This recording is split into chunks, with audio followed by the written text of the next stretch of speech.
Bonjour, bienvenue chez Berlin de Toi, le podcast qui tire le portrait des francophones qui habitent à Berlin. Je m'appelle Gabrielle. Depuis plusieurs années, j'accompagne des artistes, entrepreneurs et individus dans l'éclosion et la floraison de leur personnalité et projets. Berlin de Toi a pour objectif de créer un réseau de gens dynamiques, de provoquer des rencontres et vous faire découvrir la ville sous de nouveaux aspects. Excellente écoute et à tout de suite. Allez, c'est parti. Émilie Valory, bienvenue sur le podcast Berlin de Toi. Je suis hyper excitée que tu sois là aujourd'hui parce qu'on va aller, mais alors dans une foultitude de thèmes. Merci. Et surtout, tu vas pouvoir enfin, moi qui ai tellement parlé sur ce podcast du fait que je voyais pas les startups à Berlin, je sais pas où est le côté tech trop cool de Berlin, blablabla. J'ai vraiment l'une des... je sais pas comment le dire pour que ce soit pas maladroit, mais j'allais dire la big boss ou la représentante. Tu vas pouvoir me corriger si besoin. Mais en tout cas, tu es l'une des figures francophones, tout de même, de la tech et de la scène startup de Berlin. J'essaye de faire de mon mieux, on va dire. J'essaye de faire du mieux que je peux pour représenter la France dans l'écosystème tech de Berlin, dans tous les cas. Donc on va aller retracer plusieurs schémas ou plusieurs choses que tu as faites. Et puis j'ai quand même vu, tu as quand même beaucoup à faire avec les gouvernements ou le public et aussi avec ce côté plus du business.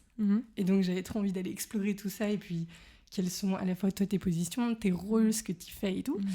Mais pour commencer, chère Émilie, je te propose de te présenter. Alors, je m'appelle Émilie, j'ai 29 ans. J'ai l'impression de passer un entretien d'embauche, c'est marrant. Donc, j'ai 29 ans, j'habite à Berlin maintenant depuis 3 ans et je suis arrivée à Berlin avec ça faisait très longtemps que je voulais venir habiter ici en fait. J'ai plein d'histoires avec ça d'ailleurs. Et quand j'ai finalement eu mon premier job ici à Berlin, je me souviens très bien que j'ai appelé ma mère et je lui ai dit écoute maman, ça y est, j'ai mon job à Berlin, je déménage dans 2-3 mois et tout. Elle m'a dit enfin tu vas arrêter d'en parler. Et j'ai dit bon d'accord, ok, très bien. Au moins c'était check, on va dire dans la to-do list de ma vie. C'est drôle, c'était vraiment dans les choses que tu avais rêvé un jour. Ouais, c'était tout à fait ça. En fait, je me demande si j'ai envie de raconter cette histoire. Quand j'étais petite et j'ai habité aux États-Unis avec mes parents, donc c'était ma première expérience à l'étranger. J'étais à l'école franco-américaine à l'époque. Et à l'école franco-américaine, assise à côté de moi, dans ma salle de classe, il y avait un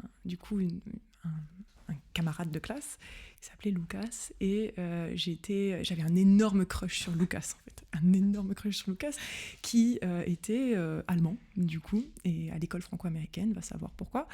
Et du coup j'avais 10 ans et de 10 à 12 ans du coup j'ai été aux États-Unis et quand je suis revenue en France j'étais en 5e et il était temps de choisir la troisième langue du coup que j'allais avoir du coup à l'école.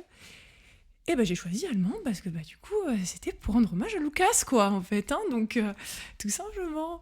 Et donc on peut choisir l'allemand sur un crush par amour. Un crush à 10 ans donc le pauvre si seulement il savait. Et en fait au final c'est marrant, mais c'est ça qui a kickstarté le truc où finalement je me suis retrouvée à faire de l'allemand, etc., à voyager en Allemagne, etc. Alors que moi je suis de Nice au départ, donc rien à voir. Enfin vraiment, si tu prends pas italien ou espagnol, t'es vraiment un weirdo, quoi. Donc on était 10 dans mes classes d'allemand au lycée, enfin c'était vraiment minime, quoi. C'était pas nécessairement très à la mode à l'époque. Et en fait, au final, je me suis retrouvée à voyager en Allemagne plusieurs fois, notamment en première, j'ai fait un voyage vers Berlin avec Madame Auter, qui était ma prof d'allemand à l'époque, et qui nous a amenés à Berlin qui nous a même amenés en boîte et tout. Elle était géniale. Et en réalité, quand je suis venue ici, je me suis dit, c'est plutôt cool comme endroit, quoi. Donc, je me suis dit, à l'époque, à 15 ans, que c'était là que je voulais venir habiter après, quoi. Trop stylé. C'était voilà. ta première fois du coup. Première fois à Berlin. C'est ouf comme histoire. Vraiment, je crois qu'une histoire comme ça, je l'avais pas encore eue. C'est-à-dire un truc sur un crush. Surtout que si je comprends bien, il parlait pas allemand dans cette école non, pas du tout. Américaine. Il parlait français. Français-anglais, quoi. Je veux dire, rien à voir. Voilà. Alors, on peut choisir l'allemand par fantasme. Mais voilà, c'était... Voilà, du haut de mes 10 ans, j'ai tout fait pour un homme, quoi. Donc... c'est vraiment drôle. Et l'apprentissage de la langue, il t'a pas rebuté ou ça t'a plu, la sonorité? Ouais, bah après, en plus, si tu veux, dans les années...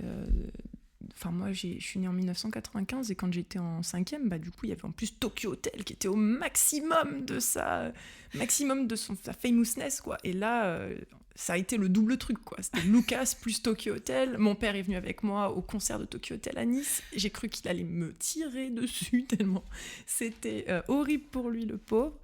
Mais en réalité, voilà, ça a été la boule de neige, si tu veux, qui a continué de grossir. Et mon apprentissage de l'allemand s'est fait du coup sur 13 ans à l'école. Et puis quand je suis arrivée ici, j'ai pris des cours en plus à la Volkshochschule parce que je me suis rendu compte que l'allemand qu'on t'apprend à l'école, c'est pas l'allemand de la rue, tu vois. Merci. Les gens, ils te parlent pas pareil, quoi, si tu veux. Et du coup, force à la Volkshochschule de Berlin, Mitte, qui est vraiment géniale. Et moi, j'ai eu j'ai passé du coup plus de 6 mois. J'ai passé à peu près 1 an, on va dire, à faire 10 heures de cours par semaine en plus de mon taf. Et pour vraiment, tu vois, arriver à mon niveau C1, que, tu vois, ils partent pas si facilement que ça, que je puisse... Parce que je travaille en anglais au quotidien, en fait. Et que je puisse, du coup, tout simplement garder mon niveau sans avoir à prendre des cours toutes les 3 semaines, quoi. Voilà. Alors écoute, j'avais pas prévu de faire un petit point là-dessus, mais je suis contente que t'en parles parce que j'ai appris, comme toi, tu vois, 13 ans ou 12 ans ou je sais pas quoi, d'années d'apprentissage de l'Allemagne à l'école. Et du coup, les gens, ils me disent « Ouais, mais t'avais des bases quand t'as commencé à travailler. » Et j'étais en mode... Mais vraiment, les gens, je suis arrivée, la première fois, on m'a dit « Kannst du bitte die Beauftragung auslösen ?» J'ai été genre, je n'ai pas compris un mot. J'ai entendu « du ». Voilà, c'est tout. Et moi, il m'a fallu... Bon, alors pour le coup, j'avais 40 heures par semaine. Oui, c'est moins intensif. C'est vraiment intensif, du coup. Mais au bout de 3 mois, je me dépatouille. Au bout de 6 mois, c'était bon. Et au bout de 1 an et demi, alors là, j'étais... C'était bouqué, quoi. Ouais. C'est bon. Et là, tu vois, maintenant, je suis en train de me refaire des listes de vocabulaire pour enfin apprendre les derniers des parce que je m'en sors pas. Mais tout ça pour dire que je suis contente d'avoir quelqu'un qui me dise que toi, tu l'as fait en intensif à 10 heures par semaine. Parce que vraiment, je suis en mode... Les francophones qui nous entendent, qui nous écoutez, 2 heures par semaine, vous n'y arriverez pas. Enfin, je veux pas dire que vous y arriverez pas, mais... ça va pas faire le kick. En fait, vaut mieux faire intense, court. Exact. Et après, tu auras passé le level. Puis tu reviendras pas en arrière. C'est comme la course ou le sport. La course. Je suis vraiment pas une grande coureuse, mais quand on fait du sport. Ouais. Et du coup, je trouve ça intéressant de le voir sous un autre aspect ou un autre format. Mais, ouais. Moi, je me suis rendu compte quand je faisais ces cours d'allemand, si tu veux, au début, en plus, sincèrement, je revenais de 3... quand je pourrais recommencer après sur le sujet de te présenter parce que du coup j'ai sauté toute une étape en fait de cette discussion, mais dans l'idée quand je suis arrivée à Berlin, ça faisait 3 ans que je travaillais du coup sur Paris, majoritairement en français et en anglais, mais pas du tout en allemand, quoi. Pas du tout, et ça faisait un moment que mon allemand était hyper rouillé mince, où est-ce que j'allais avec ça? Sur l'apprentissage de la langue, sur le fait que tu avais été condensée au début. Pardon, excuse-moi, j'y allais de toute hâte. Donc du coup, ce que je voulais dire là, c'est que tout simplement, quand j'ai recommencé à faire de l'allemand, etc., au début, j'ai galéré de ouf. Et puis après, il y a eu un moment, je veux dire, limite du jour au lendemain, où j'ai eu un espèce de déclic et mon cerveau, il a commencé à comprendre. Mais c'était vraiment, pour moi, la première fois que ça m'arrivait, parce que l'anglais, je l'ai appris aux États-Unis, de manière fluide en fait, comme une éponge, tu vois, pas du tout de manière académique. Et du coup, j'avais jamais appris vraiment une langue pour arriver à un niveau en fait de langue vraiment à l'école, tu vois. Et l'allemand, c'était la langue que j'ai appris à l'école vraiment.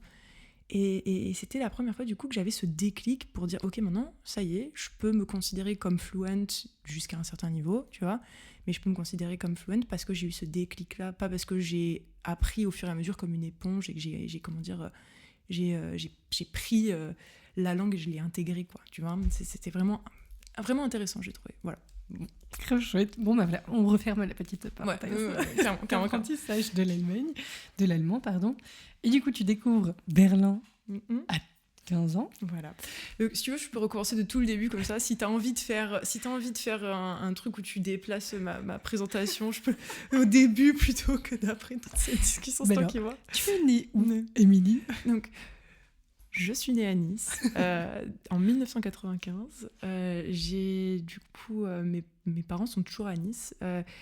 Quand j'ai eu une dizaine d'années, on est allé habiter aux États-Unis et c'était à San Diego en Californie car mon papa a eu une opportunité du coup de travail là-bas pendant 2 ans.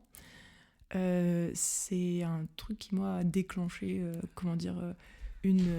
déclencher le reste de ma vie, vraiment, dans plein de sens du terme. Vraiment, je pense que je serais pas là aujourd'hui si mes parents n'avaient pas fait ce choix-là de partir en fait à l'étranger et de se mettre dans des difficultés parce que ma mère, elle parlait l'anglais comme une vache espagnole à l'époque, donc c'était vraiment la mettre en difficulté. Elle, mon père, pas du tout, il était déjà très très bon, mais... Tu te souviens, c'était une décision commune? Ça t'a un souvenir de... Il était dans quel domaine? Mon père est ingénieur. Du coup, il est ingénieur, il travaillait chez Texas Instruments à l'époque. Et en fait, il a eu cette opportunité qui s'est présentée à lui parce c'était à la fin d'un cycle de son boulot. En fait, il venait de toucher à la fin d'un projet, peu importe. Et on lui a proposé, bah écoute, pour la suite, on peut te proposer de partir aux États-Unis. Et je pense que moi, j'avais 10 ans, donc j'ai pas nécessairement participé à la discussion de savoir si on allait y aller ou pas. C'est plus mes parents qui ont dû parler de ça derrière les portes closes, si tu veux. Mais moi, je me souviens que pendant, on va dire bien 3-4 mois, il y avait cette possibilité-là qui était au-dessus de notre tête, ça flottait. Mon père, il était en train de voir au travail si ça allait se faire ou non, mais il nous avait quand même prévenu, il nous avait dit, Émilie, Mélissa, qui est ma sœur, on risque de partir aux États-Unis vivre, il y a bien 80-90% de chances que ça se fasse, donc préparez-vous, quoi.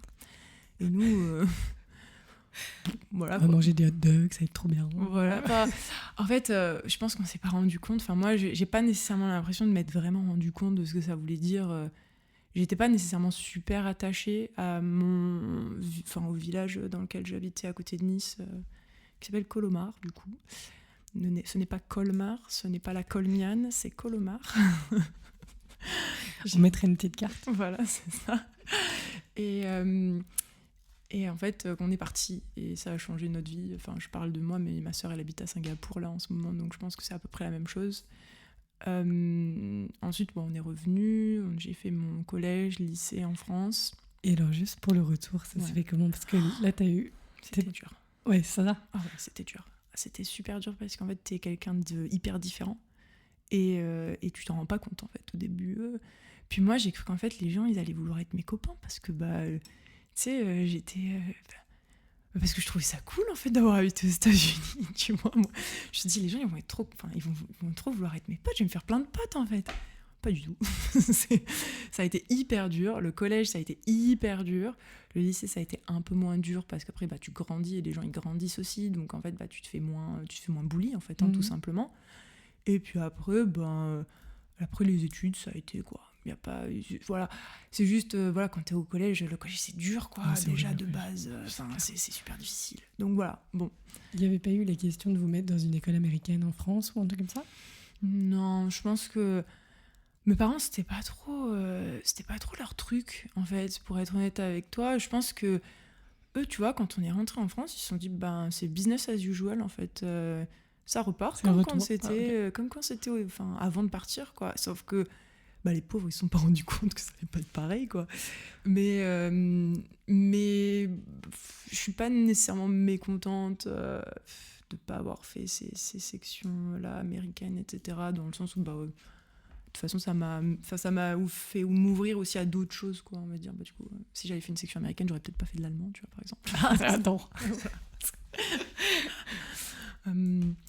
Et puis, après, voilà, collège, lycée, prépa. Tout à Nice?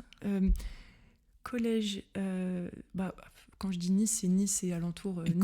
Nice, c'est tout ce qui est à 30 minutes de Nice. Hein, voilà, qu'on soit clair. Mon collège, il était très précisément dans un endroit qui s'appelle Tourette-Levens, donc si tu veux tout savoir. Et après, du coup, j'ai fait collège à Tourette-Levens, lycée à Nice même. Ensuite, j'ai fait ma classe préparatoire à Valbonne, qui est juste à côté d'Antibes, à Sophia Antipolis, du coup. Et ensuite, j'ai fait mon école de commerce. Ma première année, je l'ai fait à Sophia Antipolis. Je suis rentrée à Schema. Et ensuite, il s'est posé la question de devoir partir. Parce que pour mon diplôme, pour valider mon diplôme d'école de co, il y avait une nécessité en fait, de partir à l'étranger au moins 1 an. Donc ça pouvait être 2 semestres. 1 semestre par-ci, 1 semestre par-là, 2 semestres consécutifs, on s'en fout. Mais il fallait partir 1 an. N'importe où. N'importe où. Et en fait, Schema, pour ça, c'était très bien. Déjà à l'époque, maintenant, c'est encore plus délirant. Ils ont des campus partout. Je me suis dit, je suis née 10 ans trop tôt, en fait, pour faire une école de commerce. Parce que maintenant, c'est vraiment délire. Bon, c'est aussi 2 fois plus cher. Mais bon, c'est encore un autre sujet. Là, pour le coup, Schema avait des campus aux États-Unis, en Chine et au Brésil, quand moi, j'étais en école de commerce. Mais j'avais pas envie de partir avec tous les autres élèves. J'avais pas envie de partir avec tous les autres élèves, j'avais envie de faire un truc un peu exceptionnel, si tu veux. Et du coup, je suis partie en Australie. Il y avait 2 places pour partir en Australie. J'ai eu une des 2 places pour partir en Australie, c'était à Brisbane. Du coup, j'ai fait 6-7 mois en Australie, dont 1 mois de road trip. Toute seule ? Mon road trip, c'était, on va dire, 2 tiers toute seule, 1 tiers avec une fille que j'ai rencontrée que je connaissais à peine. c'est toujours une de mes potes aujourd'hui, donc c'est marrant, tu vois, mais quelqu'un d'hyper différent en plus. C'est une de mes super copines qui est du coup danoise, mais d'origine pakistanaise, donc en fait c'était assez rigolo. Double culture à fond de son côté. Moi, française aussi, donc très différent que ce soit du Danemark ou du Pakistan. Donc bon voilà, on a voyagé, on va dire... Je pense qu'on a dû voyager 10 jours ensemble. J'ai dû voyager 35 jours en tout. On a dû voyager entre 10 et 12 jours ensemble. Et on est toujours copines. Elle est venue me voir à Berlin. Voilà. Et du coup, retour en France. Et là, j'ai fait du coup Sciences Po Ex. Double diplôme. Que j'ai tout de suite spoté. Exactement. Voilà. Et Monsieur Big Lion est toujours dans le comment J'adore. Et il est en gros, j'ai fait ce double diplôme avec Schema et Sciences Po Ex. Donc pour moi, c'était la raison pour laquelle Schema était intéressante pour moi, soit dit en passant, parce que je voulais faire Sciences Po Ex. Et après, du coup, je suis partie pour mon 2e semestre à l'étranger, à Londres. Et là, j'étais à l'ambassade de France à Londres, au service de Business France, du coup, qui était vraiment idéalement placée à côté de Piccadilly Circus. Donc j'étais vraiment au maximum. J'ai passé 6 ou 7 mois à Londres aussi, entre 6 et 7 mois à Londres. Et c'était trop bien, je voulais rester. C'était génial, Londres, j'ai adoré et tout. En plus, quand t'es juste après tes études, Londres, si t'as envie de teffer, c'est un des meilleurs endroits pour teffer, je trouve, pour le coup. Et j'ai bien profité des 6 mois que j'ai passés à Londres, on va dire. Et en même temps, du coup, à l'époque, je savais pas chercher du boulot, je savais pas faire du tout. je savais pas comment on cherchait du travail, en fait, littéralement, tu vois. L'école de commerce, on t'apprend plein de trucs, mais alors, chercher du taf... On t'apprend quoi, alors? Après, moi, j'avais des cours, c'était des cours de SI, je me souviens. Et puis après, plus tard, j'ai fait du consulting en SI, et je me suis dit, mais ça n'a rien à voir avec système d'information. Ça n'avait rien à voir avec ce que j'apprenais en cours.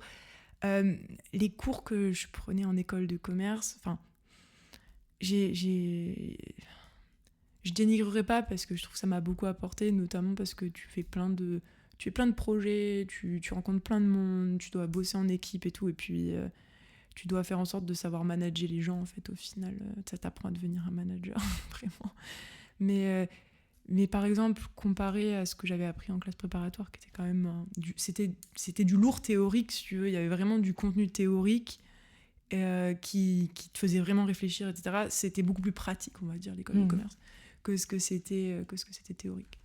Bref, tout ça pour dire que voilà, après, quand j'ai pas trouvé du travail à Londres, je suis retournée à Nice chez mes parents pour les 3 mois de la honte à chercher du taf.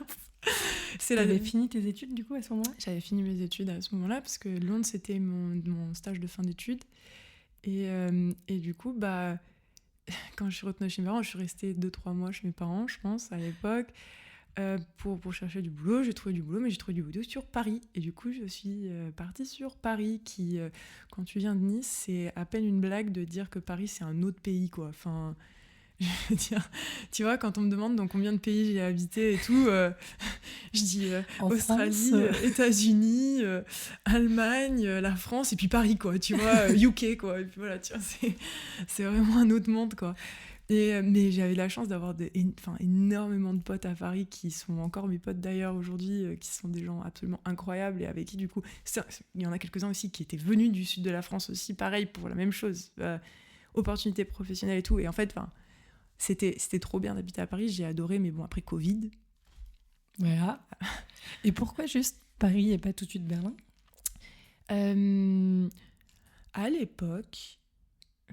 À l'époque, je n'avais pas nécessairement pensé à faire tout de suite Berlin. J'avais cherché du boulot, notamment en VIE en Allemagne, en même temps que je cherchais du boulot sur Paris. Mais du coup, je me souviens que j'avais eu des échanges notamment avec Business France à Düsseldorf, etc. Mais ils cherchaient quelqu'un qui était vraiment mother tongue German, quoi, presque, tu vois, où ils avaient besoin de quelqu'un qui faisait la presse, en fait. C'était PR, et etc., etc. Et du coup, il fallait être vraiment bilingue. Et moi, c'était pas nécessairement mon cas. Et puis, en fait, le job à Paris s'est déclenché. Et du coup, tu prends le premier... Enfin, c'était un truc intéressant, tu bouges, quoi. Voilà. Et l'opportunité de Berlin s'est présentée plus tard. Donc, et je regrette pas que ce soit présenté plus tard, en réalité. T'as appris des choses de ma vie, du coup ? Ah, grave. Paris, déjà de 1, c'était pas nécessairement la première grande ville dans laquelle j'habitais parce que je revenais à peine de Londres en fait, donc c'était pas la première grande ville dans laquelle j'habitais, mais c'était la première fois que j'habitais dans la capitale de France. Enfin, et j'étais quasiment jamais allée à Paris, il faut dire, tu vois. Enfin, oui, j'étais déjà allée en touriste ici et là, peut-être une semaine avec mes parents quand j'étais petite, etc. Mais moi, j'étais jamais allée à Paris pour vivre. J'avais pas fait de stage à Paris, j'avais rien fait. Donc bon, pour moi, c'était une vraie grosse découverte. Puis encore une fois, comme je t'ai dit, j'avais des potes vraiment, vraiment géniaux, quoi. Donc l'intégration s'est faite hyper rapidement. Et puis, je te passe les détails. Le premier job que j'ai trouvé à Paris, il m'a pas plu. J'ai démissionné au bout d'1 mois et j'ai trouvé un autre job. Au bout d'1 mois ? Ouais. Ça m'a pas plu, c'était un truc plutôt sales, etc. Dans une boîte qui était pas nécessairement...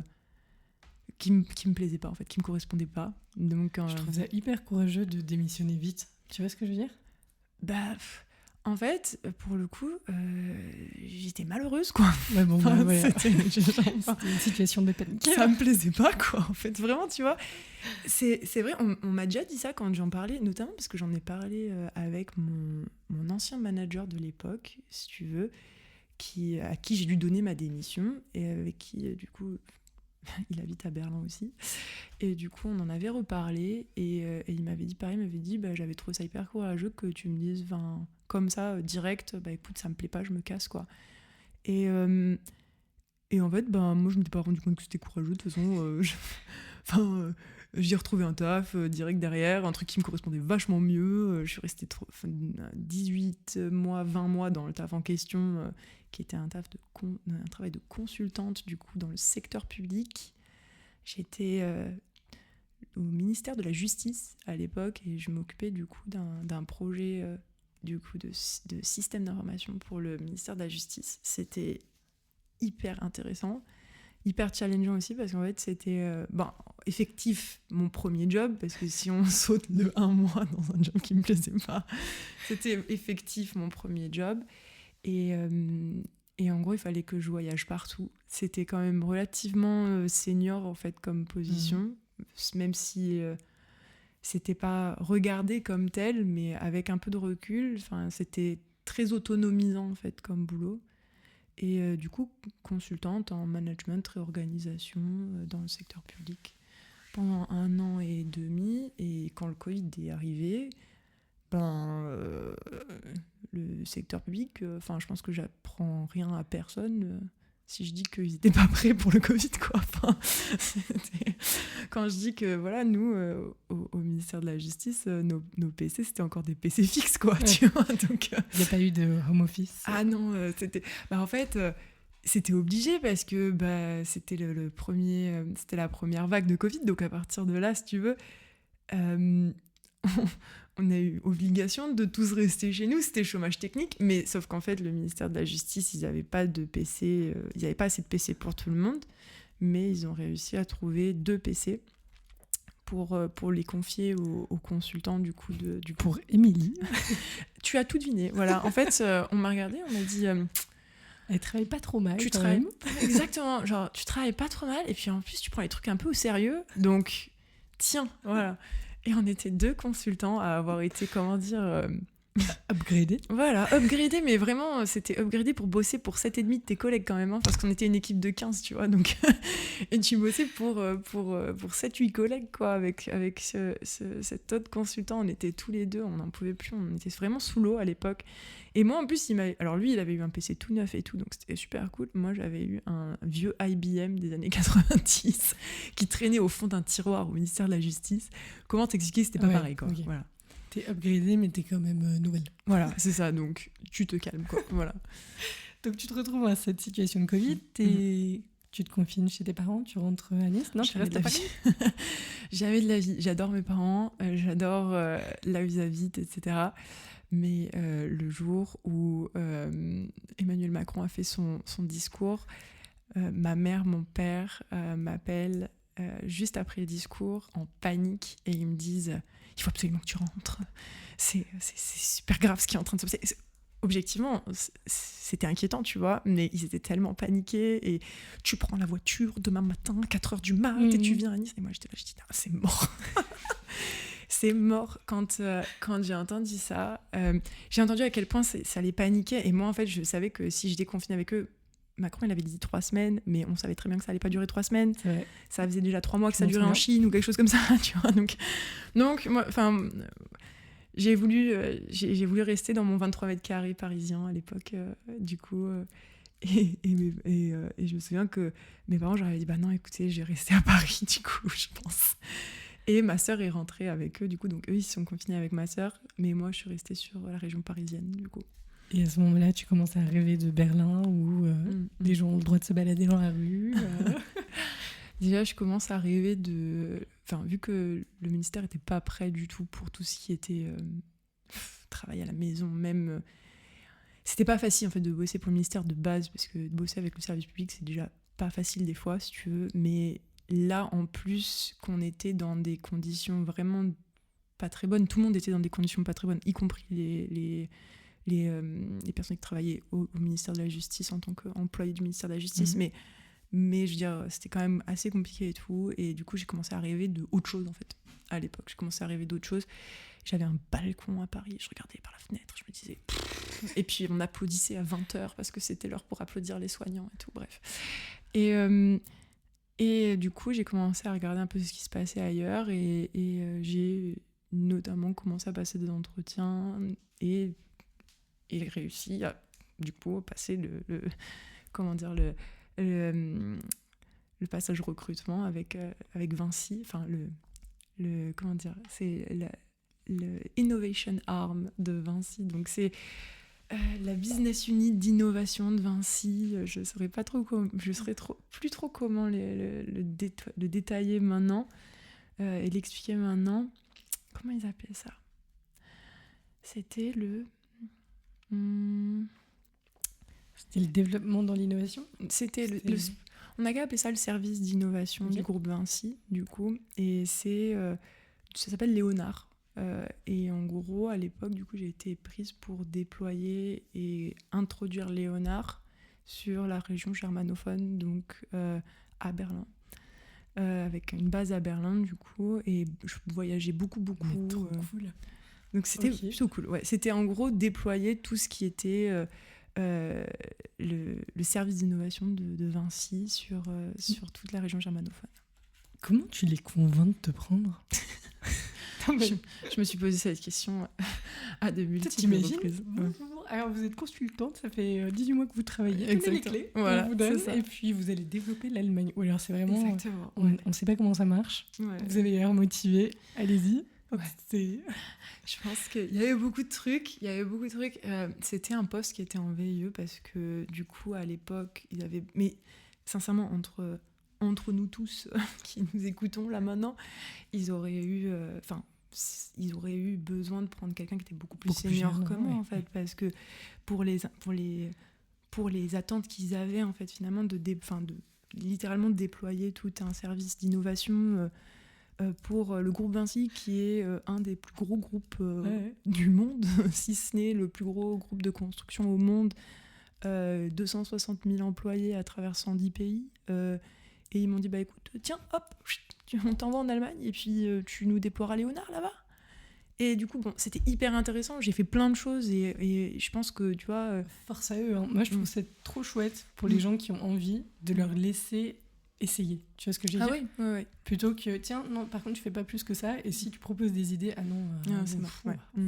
Donc, je trouve ça hyper cool. Mais, j'ai fait Léonard pendant à peu près 2 ans après, à la fin de... Enfin, du coup, ça m'a fait arriver ici. Et ça, pour le coup, c'était c'était le 1er mai 2021. Ah, très exactement. Tout le monde connaît cette date en Allemagne. Oui, mais moi, j'étais pas au courant.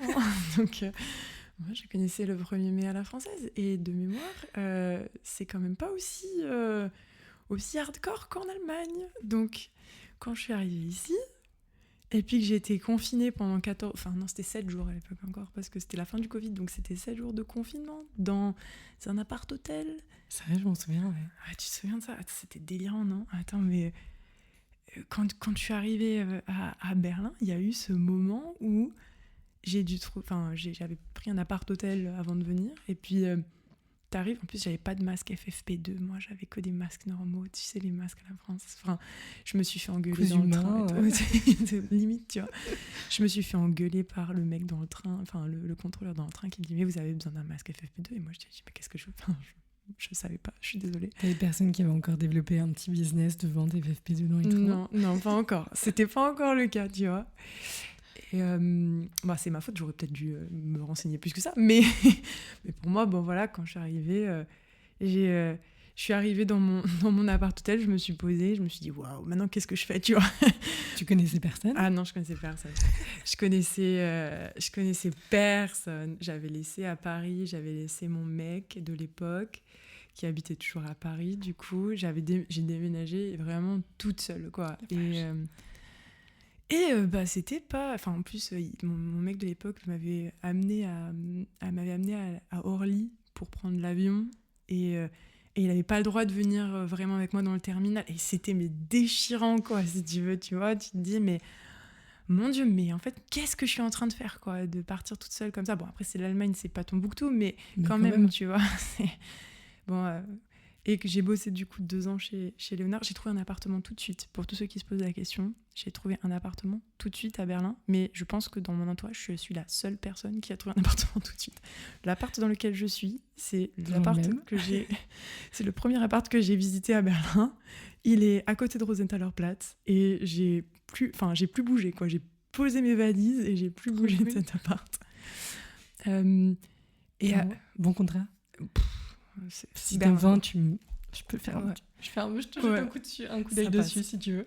Ça passe. Il est pas, à mon avis, il est pas hyper légal, mais comme beaucoup de contrats immobiliers à Berlin, je crois. Donc, si tu veux, ça m'étonne pas. Je te montrerai, mais si tu veux, tu me. C'est sûr qu'il est pas légal. C'est sûr qu'il est pas légal. On pourrait partir dans une discussion sur l'immobilier berlinois, ça me tuerait, mais après, je pense que dans le volet 2. Voilà. Donc t'arrives, tu fais ces 2 années. Depuis ton... Comment ça se passe le début? Donc tu disais que t'étais arrivée ce fameux 1er mai. Ouais.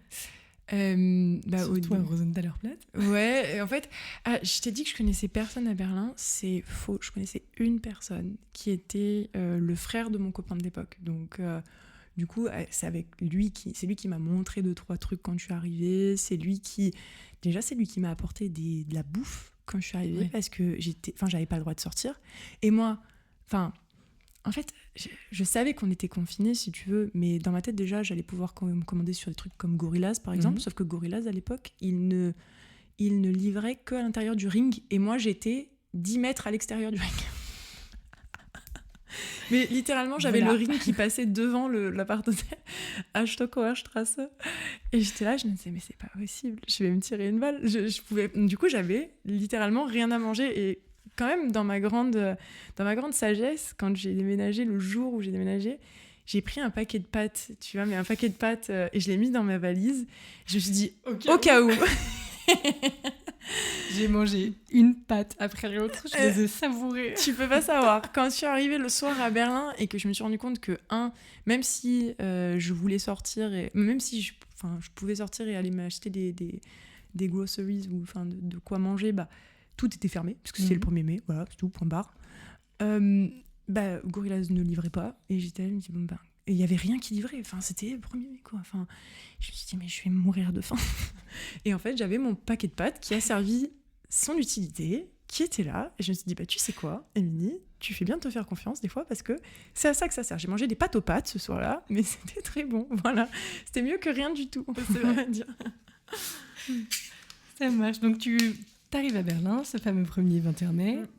T'as tout ce qu'il faut de la part de Vinci pour pouvoir travailler depuis Berlin. Ouais. C'était prévu que tu restes là-bas ? Ou c'était...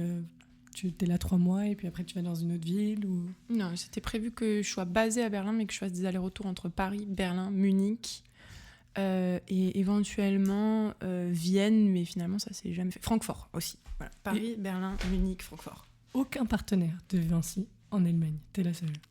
Il y a à Vinci, en Allemagne, pour Vinci, il y a, je crois que c'est 20 000 personnes qui bossent chez Vinci. Mais du côté de ce hub d'innovation, voilà, ce service d'innovation Léonard, il y avait personne qui était à plein temps sur Léonard en Allemagne. J'étais la ressource de Léonard à plein temps en Allemagne. Il y avait des gens qui allouaient de leur temps, en fait, si tu veux, sur le sujet Léonard, notamment parce que pour tous les gens qui ont bossé dans le corporate innovation, il faut toujours que tu aies des sponsors, en fait, à l'intérieur des gros groupes comme ceux-là. Donc, il a fallu notamment qu'on ait des gens à l'intérieur des filiales de Vinci en Allemagne qui sponsorisent, on va dire, Léonard et qui soient aussi les garants de Léonard, en fait, au regard du reste de la boîte en Allemagne. Donc j'avais des collègues, mais aucun d'entre eux n'était à plein temps. Et en fait, ils faisaient ça limite, en plus de leur boulot, quoi. Ouais. Voilà. Donc comment tu t'organises comment ? Tu te sens toute seule ? Un peu avec tes pattes. Ça a pas, pour être tout à fait franche, ça n'a pas nécessairement été les 2 années les moins compliquées de ma vie au niveau du travail, parce que c'était quand même compliqué, c'était très politique, le sujet d'installer un hub d'innovation. Vinci, c'est une boîte qui est incroyable, mais qui est tentaculaire au possible, quoi. Je veux dire, c'est un éléphant avec des tentacules, quoi. Vinci, c'est incroyable. Et du coup, il y avait beaucoup de gens à convaincre. Il y avait une certaine barrière de la langue aussi, qui était... Voilà. Et puis, le fait, c'était pas toujours très bien vu d'avoir une petite Française qu'on envoyait en Allemagne pour déployer un truc de Paris, du siège. Et tu vois, ça faisait un peu, j'arrive pour vous dire ce qu'il faut faire, sauf qu'en fait, moi, j'avais 25 ans, quoi. Donc, et les mecs, ça faisait tous 40 ans qu'ils bossaient dans le BTP. C'est quand même pas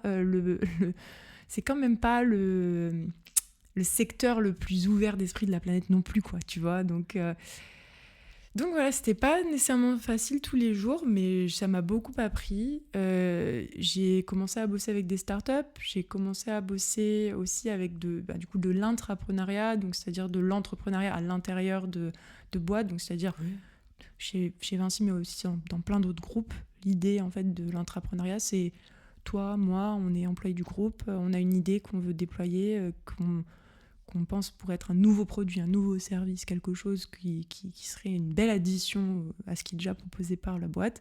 Si tu as un programme d'intrapreneuriat, tu peux mettre ton job sur pause, en grande majorité des cas, et travailler sur ce projet-là de ton côté et monter ta boîte à l'intérieur de la boîte, si ça fait sens. Ouais, j'ai entendu un épisode incroyable sur l'entrepreneuriat et il me semble que c'était chez Leroy Merlin. Ah oui. Mais je le retrouverai et je le mettrai dans les liens parce que c'était vachement bien expliqué, vachement bien fait. Et puis en plus, c'est amusant parce que Leroy Merlin, tu vois très bien. Tu vois, pour le coup, c'est de la vente au détail. Avec, et voici les services qu'on a proposés en plus. Et dans l'entrepreneuriat, on a fait ça. Donc. Mais ok, c'était stylé par contre. Et tu étais consultante aussi externe pour d'autres boîtes que ceux de Vinci ou ça avait toujours un lien avec...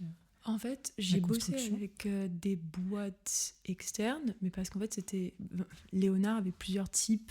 En fait, Léonard, c'était vraiment le hub d'innovation de Vinci. C'est ça le mot que je cherchais un peu plus tôt, en fait. C'est le hub d'innovation de Vinci. Et ils avaient plusieurs manières d'envisager l'innovation, et c'était hyper complet, en fait, pour une corporate comme Vinci, comme une grosse boîte, un gros conglomérat comme Vinci. C'était assez incroyable de voir toutes les choses qu'ils avaient mis en place pour soutenir l'innovation au sein du groupe. Donc, tu avais l'entrepreneuriat, mais tu avais aussi les liens avec les startups. Donc, c'est-à-dire, ils avaient des programmes startups, ils finançaient un petit peu quelques startups, ils soutenaient des startups dans la construction tech, mais c'est aussi plusieurs verticales parce que le groupe Vinci, c'est immensissime. Ils font plein de choses différentes. Donc, les startups qui étaient soutenues par le groupe Vinci, t'en avais deux types. T'en avais qui étaient super jeunes et qui avaient besoin de se développer. Et du coup, là, c'était un programme de soutien plus un petit peu de fonds.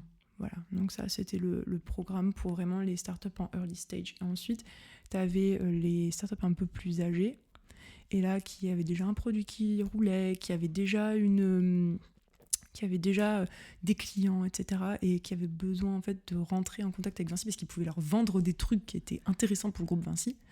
Ça avait ce programme qui était un espèce de troisième, de trusted third party en fait, au milieu entre le groupe Vinci et la start-up. C'est cool parce que plutôt que d'envoyer un email que personne ne trouvera jamais, qui ira au fin fond, pardon, je t'en prie, des limbes du groupe. Mais là, tu l'envoies à une personne et puis tu sais, Émilie Valory, en Allemagne, vous pouvez la contacter pour ça, quoi. Exact. Et en fait, c'était ces programmes-là, notamment le programme envers les startups un peu plus âgées qui, du coup, était là pour générer du business, en fait, pour le groupe Vinci. Ça marchait plutôt bien, quoi. Donc, c'était cool. Voilà. Parce que j'ai te demander, genre, qu'est-ce qui t'a fait rester ces 2 ans et puis qu'est-ce qui t'a fait partir, du coup ? Ce qui m'a fait rester 2 ans, déjà j'avais un contrat qui était de 2 ans. J'étais à Berlin, je faisais des choses qui étaient quand même intéressantes. J'avais pas mal de responsabilités, je voyageais pas mal entre Paris et Berlin, aussi d'un point de vue personnel à l'époque, puisque mon copain était à Paris, c'était quand même relativement pratique, quoi, pour le coup. J'aimais bien ce que je faisais, même s'il y avait des challenges en fait qui étaient quand même qui étaient attachés au job. Et ce qui m'a fait partir, c'est que en fait, à la fin du contrat, il n'y avait pas nécessairement de perspective de rester. Et de toute façon, je n'étais pas nécessairement intéressée pour rester plus longtemps à la fin de mon contrat. Et les perspectives que j'avais à l'intérieur du groupe Vinci, c'était plutôt soit à Munich, soit à Paris, soit entre Munich et Paris. Et j'ai dit, en fait, moi, j'ai commencé à construire ici, quoi. Donc, ça m'intéresse pas nécessairement de repartir.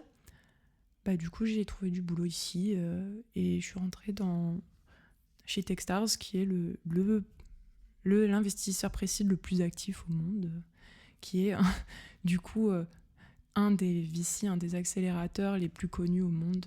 Donc j'étais bien contente. Et puis ça m'a permis de faire plein de trucs. Voilà.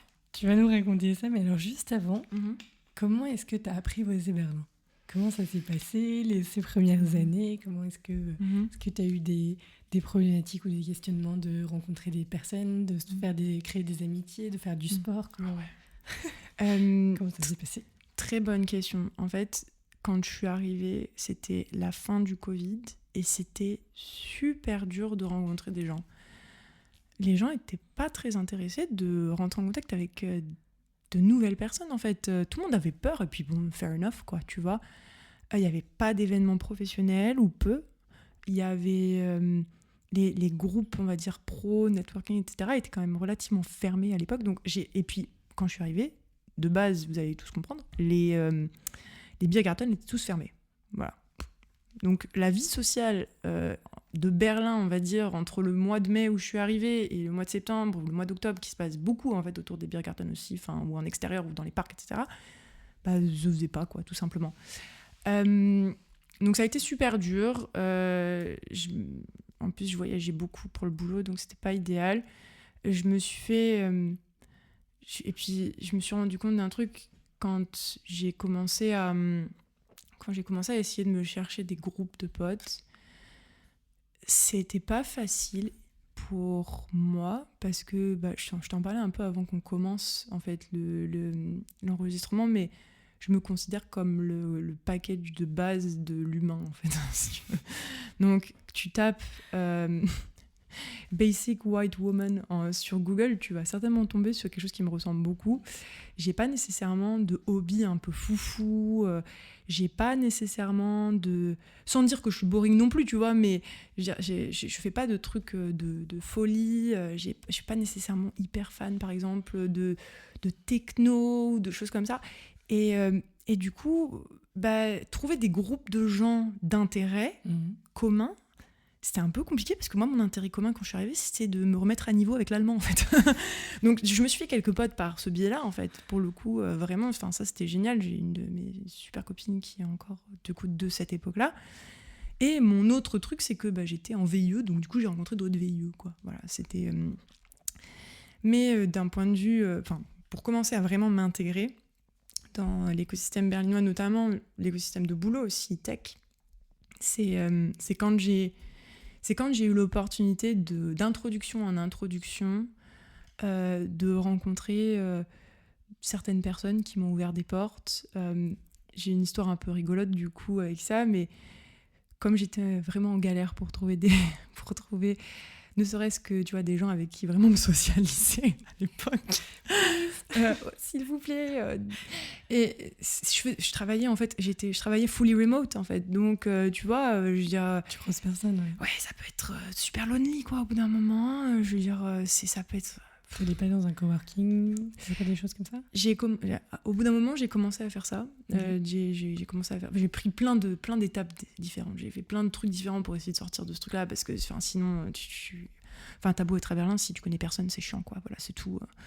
Et en fait, j'ai recontacté quelqu'un que je connaissais d'il y a 5 ans, qui m'avait fait... Non, même pas 5 ans, mais 3 ans et demi, qui m'avait fait passer des entretiens quand je cherchais du boulot en Allemagne. Je t'ai parlé de que j'avais eu des échanges avec Business France, mais j'avais aussi eu des échanges avec la French Tech Berlin, qui à l'époque, en fait, était une organisation qui avait encore du budget pour prendre des VIE. Et en fait, bon, il y a eu des coupes budgétaires, machin et tout. Ils ont plus pu prendre de gens comment dire, ils ont plus pu employer de personnes, en fait. C'est dommage, mais c'est comme ça. Mais j'avais eu quand même quelques entretiens, en fait, avec des gens de la French Tech, donc quelqu'un qui s'appelait David, et avec qui je m'étais très bien entendue, en fait, au cours de l'entretien. Vraiment très, très bien entendue. Super sympa, super open. L'entretien s'était très bien passé. Et puis bon, même si ça s'est pas fait finalement, je m'étais dit quand même, écoute, je vais essayer de reprendre contact avec ce mec, il était super sympa, s'il faut, il peut m'aider, quoi. Voilà, et j'ai envoyé un message sur LinkedIn hyper formel. Bonjour David, je me permets de vous contacter. Bon, voilà. David m'a répondu immédiatement parce que c'est un rock, enfin il est génial. Donc il m'a répondu immédiatement, il m'a dit « Salut Émilie, bien sûr, je me souviens très bien, viens, on n'a qu'à aller déjeuner ensemble la semaine prochaine ». On a déjeuné ensemble, et c'est lui, en fait, qui a commencé à m'ouvrir des portes, que ce soit, des portes professionnelles, qui se sont parfois transformées aussi en portes personnelles, puisque les gens, voilà, sont devenus mes amis, etc. Mais il m'a ouvert mes premières portes professionnelles, et c'est comme ça que j'ai commencé à m'établir, en fait, dans l'écosystème francophile de Berlin. Et ça, c'était... je pourrais jamais remercier David assez, quoi. Pour lui, ça lui a pris 10 minutes de m'introduire à 2-3 personnes, mais en fait, pour moi, ça a tout changé, en fait. Et donc, il m'a introduit à ces quelques personnes, ça a, de fil en aiguille, fait grandir mon petit réseau sur Berlin. Et puis de l'autre côté, j'ai également été introduite de manière séparée du coup par un autre biais à Alexandra Beg, qui est devenue une de mes amies du coup à la suite de tout ça, qui elle venait de rentrer au board de la French Tech et avec qui je suis allée déjeuner. Ça s'est pareil, super bien passé, super vibe, etc. Et du coup, elle m'a dit, écoute, ça te dirait pas de monter sur le board de la French Tech et de commencer à bosser là-dessus aussi avec nous. Je dis, ouais, grave. Alors, explique-nous, c'est quoi déjà, David, Alexandra, on vous salue. Ouais. Et des gros bisous à eux. Et le board de la French Tech, ça veut dire quoi? C'est un poste, c'est du bénévolat? C'est du bénévolat. Et comment ça s'organise? La French Tech, j'ai mon petit coq. Pour les gens qui ne connaissent pas, c'est le petit coq. C'est le petit coq. D'ailleurs, je l'ai avec moi aujourd'hui parce que, encore une fois, je ne savais pas si ça allait être filmé ou pas. Donc, du coup, j'ai amené mon petit coq au cas où. Pour le mettre sur la photo de couverture. Comme ça.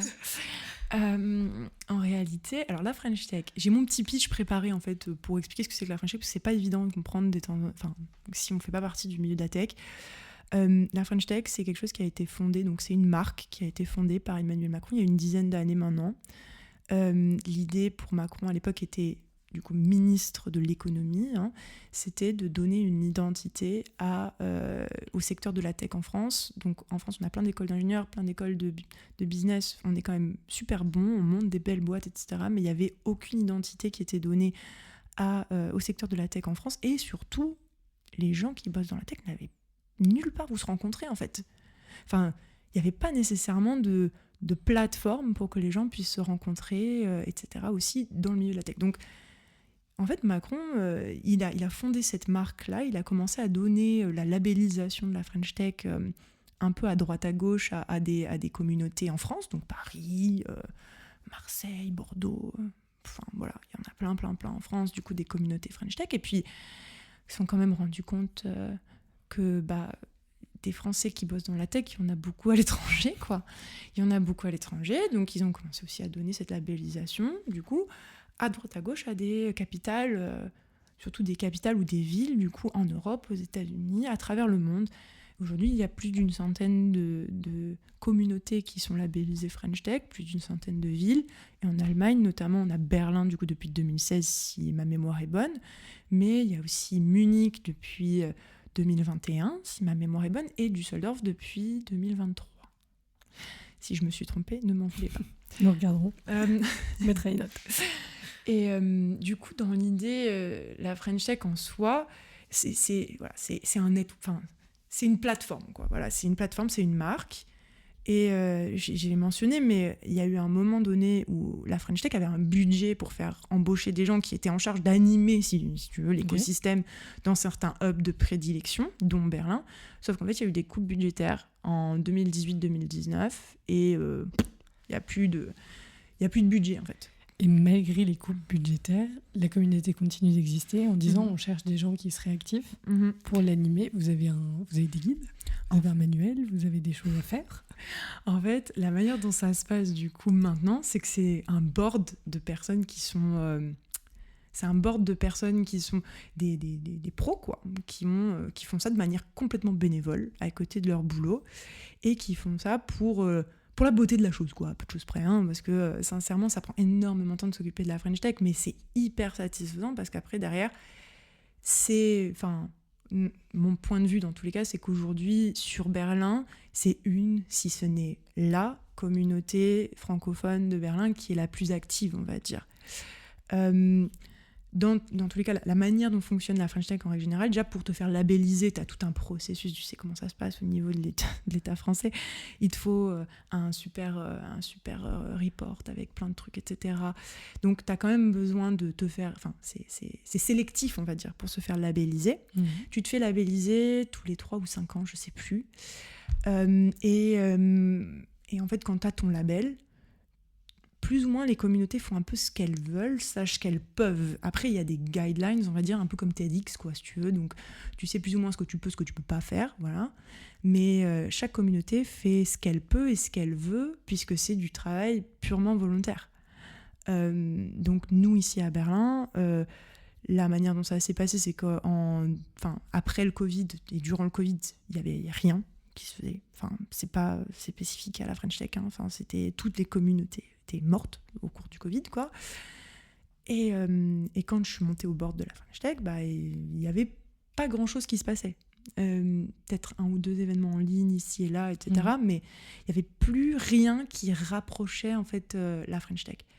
Il y avait plus personne, il y avait plus d'événements qui permettaient aux gens de se rencontrer, et il y avait plus de plateforme, quoi. En fait, ça servait plus ça servait plus son objectif, en fait. Donc c'est un lieu de rencontre et de networking pour les gens qui sont actifs, on va dire, dans le côté, j'allais dire technologie, pas du tout, dans... Je dirais que c'est un support système. Ok. Voilà. Enfin, moi, c'est comme ça que je le vois. Après, vu que c'est un truc où on est tous volontaires, machin et tout, chacun a un peu sa vision du truc aussi, tu vois. Pour moi, la manière dont je le vois et la manière dont je m'investis, c'est que c'est un support système. C'est que c'est un lieu de rencontre, comme tu as dit, un lieu pour rencontrer non seulement des gens qui sont significatifs d'un point de vue professionnel, mais aussi d'un point de vue perso, quoi. Parce que moi, j'ai rencontré plein de mes potes, en fait, par la French Tech. Est-ce que tu aurais 3 exemples de ce que ça t'a apporté ou d'expériences que tu as faites depuis que tu es dans la French Tech ? Bien sûr, ouais, j'ai plein d'exemples. Donc, de ce que ça m'a apporté, je vais raconter l'histoire de comment j'ai rencontré un de mes meilleurs potes. Et ça c'est, pour moi, c'est ces histoires-là qui comptent vraiment, en fait, pour le coup. Quand j'ai commencé la French Tech, comme je disais, il n'y avait pas d'événement, il n'y avait plus rien qui se passait. Et moi, du coup, j'ai décidé de monter ce qui s'appelle aujourd'hui, et ce qui s'appelle encore aujourd'hui, le petit déjeuner de la French Tech, le Frühstück de la French Tech, le Community Frühstück. Il n'y a pas un mot de français dans le titre de cet événement, ça m'a toujours dérangé, mais voilà, c'est comme ça, qu'est-ce qu'on peut faire. Et en réalité, ce premier événement, on avait des places extra limitées, c'était du coup en partenariat avec Delivery Hero, et c'était le CFO de Delivery Hero, qui est aussi au bord de la French Tech, qui a désormais quitté Delivery Hero, mais peu importe, qui avait fait le premier pas, en fait, qui avait dit « Ok, Émilie, je te finance le premier petit déjeuner de la French Tech, et comme ça, on lance le truc. » Et Emmanuel, merci beaucoup pour ton soutien, parce que tu as lancé un truc incroyable.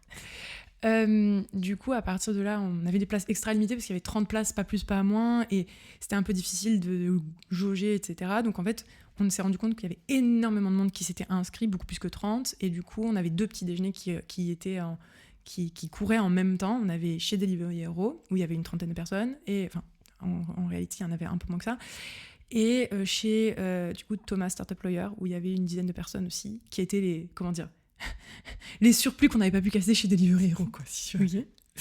Okay. Et du coup, à ce second petit déjeuner, donc moi j'étais à Delivery Hero, le second était animé par un de mes collègues de la French Tech, et à l'issue du second, enfin du coup du petit déjeuner chez Thomas Startup Lawyer, il y a quelqu'un qui me contacte sur WhatsApp et qui me dit « Salut Mini, je vois que à l'époque j'avais commencé à travailler chez Techstars, du coup, je vois que tu travailles chez Techstars, je m'appelle Giancarlo, je viens d'arriver, et en fait... j'essaye de rencontrer des gens dans le domaine du venture capital aussi, dans le domaine des startups, etc. Et en fait, j'essaie de rencontrer d'autres personnes dans notre milieu. Je vois que toi, tu fais partie de la French Tech. Moi, j'étais chez Thomas Startup Lawyer, j'étais pas chez Delivery Hero. Est-ce que ça te dit qu'on prenne un café ? Grave. On est parti prendre un café avec Giancarlo, et en fait, il s'est avéré que c'est devenu un de mes meilleurs potes, et que... il a rendu mon expérience à Berlin plus belle, et que du coup, Giancarlo, je te salue.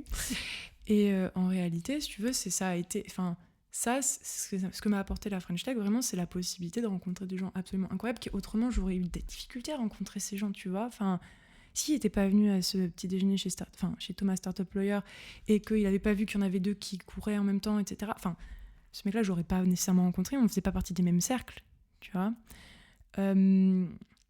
Donc ça, c'est une première chose que ça m'a apporté. La deuxième chose, moi j'ai parlé des petits déjeuners, etc. Mais moi, c'est un de mes projets les plus aboutis, en fait, finalement, les petits déjeuners de la French Tech. Aujourd'hui, on est sur donc c'est une deuxième chose que m'a apporté la French Tech.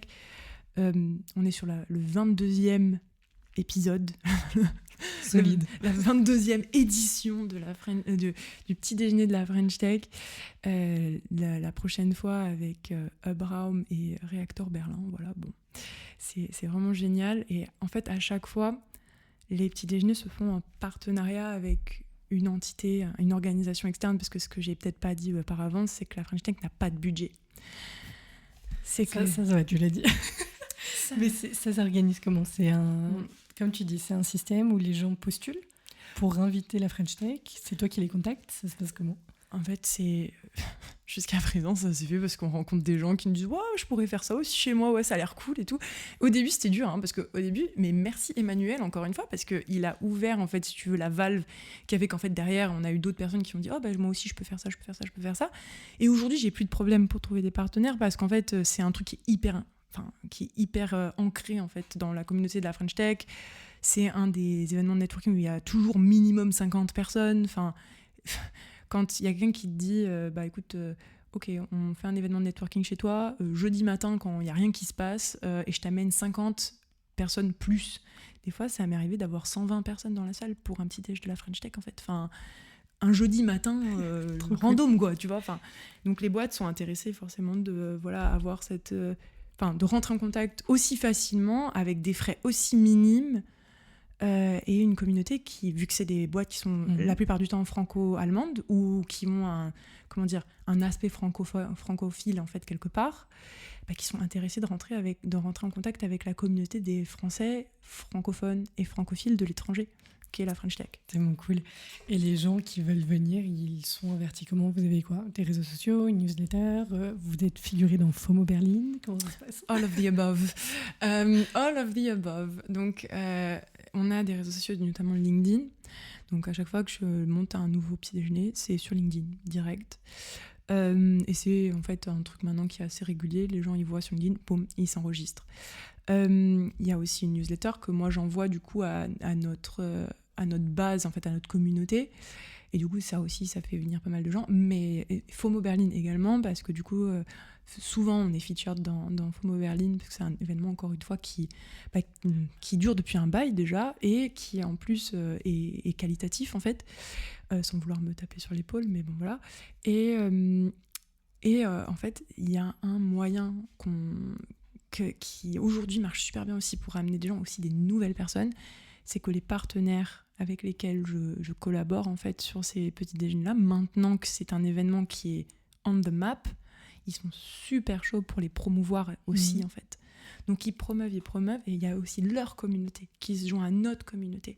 Donc ça veut dire qu'en fait, il y a des gens qui arrivent qui auraient aucun moyen de se rencontrer autrement. C'est des gens hyper séparés en fait finalement, même dans le milieu de la tech.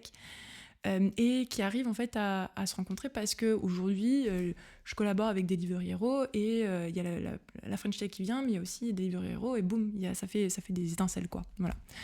Donc, c'est comme ça qu'en fait, on arrive à avoir des gens. Et le lien d'enregistrement, jusqu'à présent, a été sur Eventbrite parce que ça a été le plus simple, en fait. Et des fois, je me tâte un peu à faire passer ça sur Luma, mais...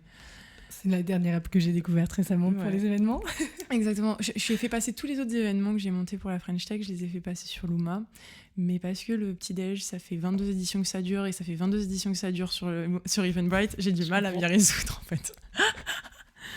Toi, quand tu vas dans un petit déjeuner de la French Tech, tu as un objectif en tête, perso ? De te dire, je veux rencontrer au moins 3 personnes, ou ce genre de choses ? Non, pas nécessairement. En fait, moi, je suis pas hyper du matin, en fait, en réalité. Je vais pas vous mentir. En fait, Émilie, elle est pas là. je suis là à chaque fois. Attention, je suis là à chaque fois en avance. Et puis, en plus, c'est moi qui host. Donc, comment dire, c'est moi l'hôte dans cette histoire. Donc, en fait, il faut qu'en plus, j'ai l'air un peu réveillée. Mais je suis pas nécessairement méga du matin, en fait. Donc, quand j'arrive au petit déjeuner de la French Tech, moi, ce qui me fait plaisir, c'est de voir qu'il y a beaucoup de monde qui arrive, de leur dire tous bonjour. Je suis Émilie de la French Tech. Bah oui, bah écoute, voilà, le café, c'est là-bas, machin et tout. De discuter avec... Des fois, j'invite moi-même des gens... parce que j'ai pas mal de demandes, en fait, par exemple, de gens sur LinkedIn, etc., qui m'envoient des messages et qui me disent « il faudrait trop que je te parle, j'aimerais trop qu'on puisse se rencontrer, on peut prendre un café et tout ». C'est hyper dur, en fait, pour moi, de dire oui à toutes ces personnes, notamment parce que j'aimerais bien avoir le temps, mais j'ai aussi ma vie perso, quoi, tu vois. Et du coup, c'est pour ça que j'ai un peu de... J'essaye d'envoyer les gens vers le petit déjeuner de la French Tech pour en fait les rencontrer là-bas. Donc des fois il y a cet objectif-là de rencontrer des gens qui sont censés venir pour qu'on puisse échanger.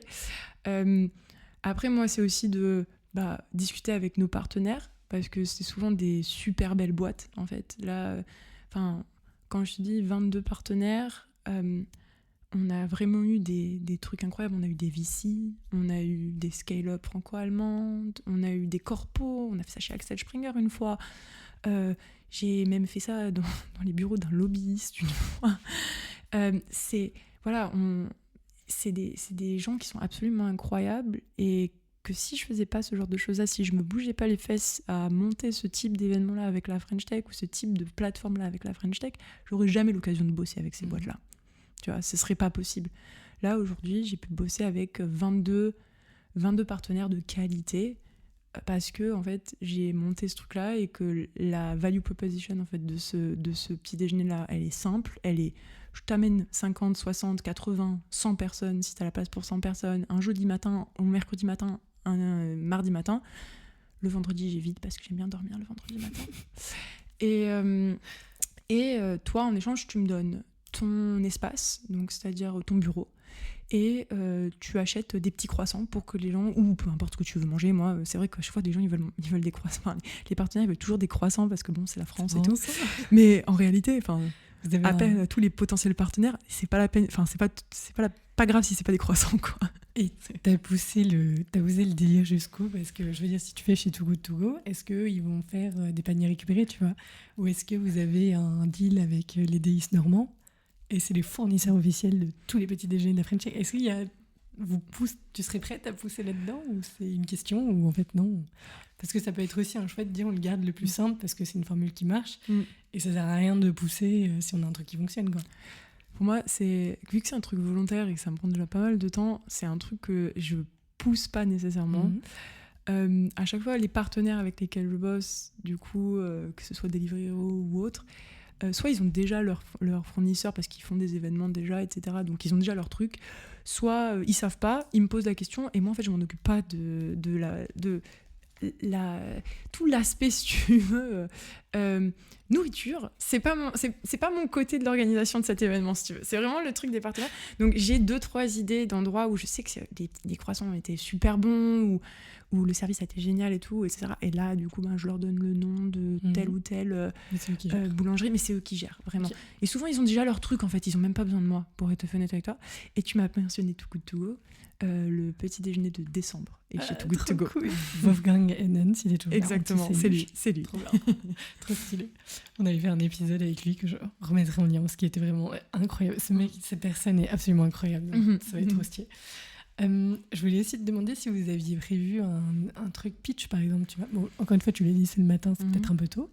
Mais est-ce que l'entreprise chez qui vous hostez peut dire, voilà, nous, on a des... Ou par exemple, on a des postes vacants, ou alors, tu vois, est-ce qu'il y a aussi un... Oui. Alors ça, c'est tout à fait ça. En fait, le format, il est hyper simple. Et il a fait ses preuves maintenant, c'est-à-dire qu'à 9h les portes ouvrent, t'as toujours quelqu'un à 8h45 parce qu'on est en Allemagne et que ça me rend fou en fait parce que, encore une fois, je suis pas du matin, donc le premier mec qui se pointe à 8h45, chaque fois je suis là, je dis vous arrivez bientôt. Je vais vous faire patienter. Je vais vous faire patienter une petite seconde du coup. Non, c'est hyper rigolo, mais bon, c'est un peu la blague, comment dire, récurrente de ces petits déj là, c'est qu'à 8h45 t'as toujours quelqu'un qui est là. Est-ce que c'est toujours le même? Régulièrement, t'as la même personne. Mais bon, peu importe. Mais des fois, c'est pas la même personne. Et des fois, c'est juste des gens, ils avaient peur d'être en retard et tout, et c'est trop mignon, si tu veux. Et moi, ça me fait marrer, du coup. Ils ont leur petite carte prête. Exactement. Je leur dis, tiens, on est bien en Allemagne, du coup. Et ça commence la conversation, c'est rigolo, quoi. Bref, du coup, à 9h, ça commence. Vers 9h30, régulièrement, j'appelle tout le monde au silence. Donc, je crie très, très, très fort. Parce qu'il y a quasiment jamais de micro, hein, donc, parce que c'est, encore une fois, c'est un truc super relax, en fait. T'as pas un mégaphone ou un truc? Non, c'est très informel, en fait, au final. Donc moi, je crie très très fort, je dis « Excusez-moi !» Voilà, très très fort. Et du coup, je demande le silence pour 5 minutes max. Donc, c'est-à-dire que je me présente, je présente la French Tech en un mot ou deux, voilà, ça dure littéralement 1 minute à 1 minute 30. Ensuite, je passe la main à notre partenaire du jour. Et eux, ils ont, voilà, pareil, 1 minute à 3 minutes max pour dire quelques mots sur leur boîte, sur aussi du coup éventuellement la raison pour laquelle ils font ce petit déj avec nous, s'ils veulent raconter quelque chose. Et en fait, au final, moi je clôt en fait, si tu veux, cette intervention là en disant voilà, dans la salle vous avez des gens qui travaillent pour cette boîte là, parce que souvent il n'y a pas une seule personne, mais il y a 3-4 personnes, 5-6 de l'équipe qui sont dans la salle également pour rencontrer nos invités. Et du coup je leur demande de lever la main pour qu'en fait on puisse bien les identifier. Et à partir de là, les gens qui sont intéressés vraiment de rentrer en contact avec le partenaire, ils ont la carte blanche pour le faire, parce que là maintenant c'est networking en fait. Donc, voilà. Trop cool. Trop stylé. Tu disais que tu avais organisé, pardon, si tu veux boire, vas-y. Hein. Non, je meuble. T'inquiète, pas de souci. C'est un truc un peu automatique pour moi de prendre la bouteille et tout. J'ai même pas soif en fait. Tu disais que tu organisais ces petits déjeuners et que tu avais fait d'autres événements. Yes. Et après, on revient au 3e point que tu as amené, la French Tech, que je n'ai pas oublié, qui est juste derrière. Mince, même moi, je l'avais oublié, par contre. Donc ouais, j'organise d'autres choses en fait avec la French Tech. Encore une fois, la French Tech aussi, c'est une plateforme pour... Ça, c'est peut-être le 3e point, d'ailleurs. Ok. Vas-y, je vais te faire le 3e point et en même temps, je vais t'expliquer ce que j'ai fait comme autre chose, en fait. Le 3e point, pour moi, c'est que ça m'offre une plateforme pour faire des tests sur des choses qui m'intéressent. I feel you. Voilà. Je connecte. Je vois ce que tu veux dire. En fait... et aussi de m'éduquer en fait sur des sujets qui m'intéressent. Voilà. J'ai mentionné plus tôt qu'en fait avec tous les partenaires de la French Tech, j'aurais pas eu l'occasion de bosser avec eux si j'étais pas engagée sur ce petit déjeuner récurrent. C'est d'autant plus vrai avec les partenaires avec lesquels je bosse sur des événements par exemple thématiques type conférence. Et ça, c'est des choses que j'ai organisées. Surtout cette année, en fait, mon année 2024, elle est délirante. J'ai fait un petit déj par mois, sauf au mois d'août, plus 2 conférences jusqu'à présent, une 3e qui arrive dans la semaine prochaine. Donc en fait... c'est juste quelle date la semaine prochaine pour les gens qui nous écoutent ? Le 5 septembre. Donc c'est jeudi prochain. On va voir quand ça sort, mais ouais. Ça marche. C'est pas grave. Et en réalité, à chaque fois qu'il y a une conférence que j'organise ou que je co-organise, c'est sur un sujet qui m'intéresse. Donc, on a fait, Alexandra, que je mentionnais plus tôt, et moi-même, du coup, c'est au mois de mai, de mémoire, on a fait une conférence qui s'appelle, du coup, sur un sujet diversité, qui était la Up and Down Story Night pour le lancement d'une initiative qui est supportée par la French Tech qui s'appelle Tech Makers Beyond Gender et qui a pour but de promouvoir la diversité dans le milieu de la tech en règle générale. Et du coup, on a fait l'événement de lancement, la conférence de lancement chez SAP, puisqu'Alexandra bosse chez SAP aussi, donc elle a eu l'opportunité de pouvoir nous amener du coup chez SAP. Et du coup, on a fait venir des gens absolument géniaux qui nous ont parlé de leurs failure stories, donc de toutes les fois où ils ont échoué, pour en fait démystifier un petit peu le regard de l'échec dans le milieu de la tech et promouvoir l'inclusivité du coup pour faire le lien avec Tech Makers Beyond Gender. Donc ça a été une super conférence au mois de mai et ça en fait moi le sujet de l'échec c'est un sujet qui m'intéresse beaucoup en fait. Par exemple, donc voilà, quand avec Alex on s'est posé, on a dit qu'est-ce qu'on fait en fait pour lancer l'initiative, ça a été un peu naturel que elle et moi on était intéressés par ce truc là, donc on a cherché des gens qui nous intéressaient pour les mettre sur la scène, pour leur demander d'expliquer quoi. Vous êtes vraiment grossement merdés là-dessus, ouais. Vous en parlez ouais tu les as attirés comment les gens? En gros ou tu le fais dans l'autre sens. Vous êtes quelqu'un que j'admire et si je vous admire autant, c'est que vous avez bien merdé un moment. Est-ce que vous voulez le raconter? Non, comment tu tournes ça? Alors, de mémoire, alors, ça dépend un peu. Il y en a que j'ai contacté, je leur ai dit, écoute, on veut parler de l'échec. Comme dans le milieu de la tech, on se ramasse tous à un moment ou à un autre. Est-ce que t'as pas des trucs à raconter? Et les gens étaient hyper chauds pour parler de leurs échecs. Ils étaient là en mode, ah mais purée, mais grave, parce que tu vois, c'est vraiment quelque chose, on ne parle pas. Et en fait, moi, j'ai merdé plus de fois que ce que j'ai pas merdé. Bref, voilà. Donc, en réalité, si tu veux, ça a été une... Enfin, pour les gens, ils sont super contents, en fait, parce que l'échec, c'est une partie de leur succès, en fait, derrière. tu vois. La plupart du temps, ça a vraiment influencé leur succès. Et puis souvent, c'est obligatoire. Hein. Et puis souvent, vraiment, s'il y a encore des gens qui sont convaincus que vous seriez successful sans échec. Non, c'est clair. C'est clair. Et dans les milieux entrepreneuriat et entreprenants, c'est-à-dire des gens qui font des projets pas nécessairement en tant qu'entrepreneur, je me considère comme une entreprenante, pas nécessairement comme une entrepreneuse, étant donné que j'ai pas ma boîte. Du coup, si tu te foires pas une fois ou deux, en fait, tu t'apprends rien, quoi. Enfin, tu restes dans ta zone de confort. Donc ça, c'est un des topics un des sujets qu'on avait abordé. Un second sujet, donc là, c'est moi qui ai monté cette conférence-là avec N26, qui était une conférence sur la soutenabilité, donc la sustainability. Donc je crois qu'en français, on dit soutenabilité, soit dit en passant, mais ça, pour moi, ça a juste un goût un peu différent, soutenabilité que sustainability, mais bon, peu importe, je crois que c'est la traduction littérale. Vas-y, je te dis si j'ai un autre mot. Donc du coup, sur la corporate sustainability et l'investissement soutenable en venture capital, donc en capital risque. Donc ça, c'était la conférence que j'ai montée avec N26. Et moi, en fait, les sujets qui m'intéressent, c'est 2 sujets qui m'intéressent beaucoup. Après, je bosse dans le venture capital, ça m'intéresse énormément l'impact investment. Donc il y avait 2 panels, des speakers de folie, un N26, Caroline, tu es la meilleure, voilà. On avait vraiment... On mettrait les liens de tout le monde, hein, si tu veux. Ouais, si j'accepte. Je demanderai à Caroline. En réalité, ça a été une collaboration absolument incroyable. J'ai adoré faire ça avec eux. On a eu plus de 120 personnes qui se sont pointées le jour de l'événement. C'était plein. Les retours ont été absolument géniaux. Donc, et ça, en fait, c'est un sujet qui m'intéressait. Tu vois, le sujet de la sustainabilité. Et là, le prochain qui arrive, c'est aussi sur le VC landscape.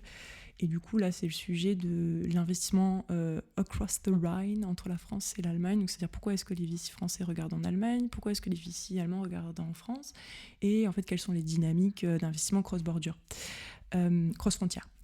Donc voilà. Et ça, c'est tous des sujets qui m'intéressent. Et c'est ça que m'apporte la French Tech, c'est la possibilité non seulement d'aller voir des gens qui m'intéressent et que j'aurais pas l'occasion de... Sinon, qu'est-ce que je vais leur dire ? Salut, tu m'intéresses ? Tu vois, enfin... On peut prendre un café ? Tu vois, c'est ça.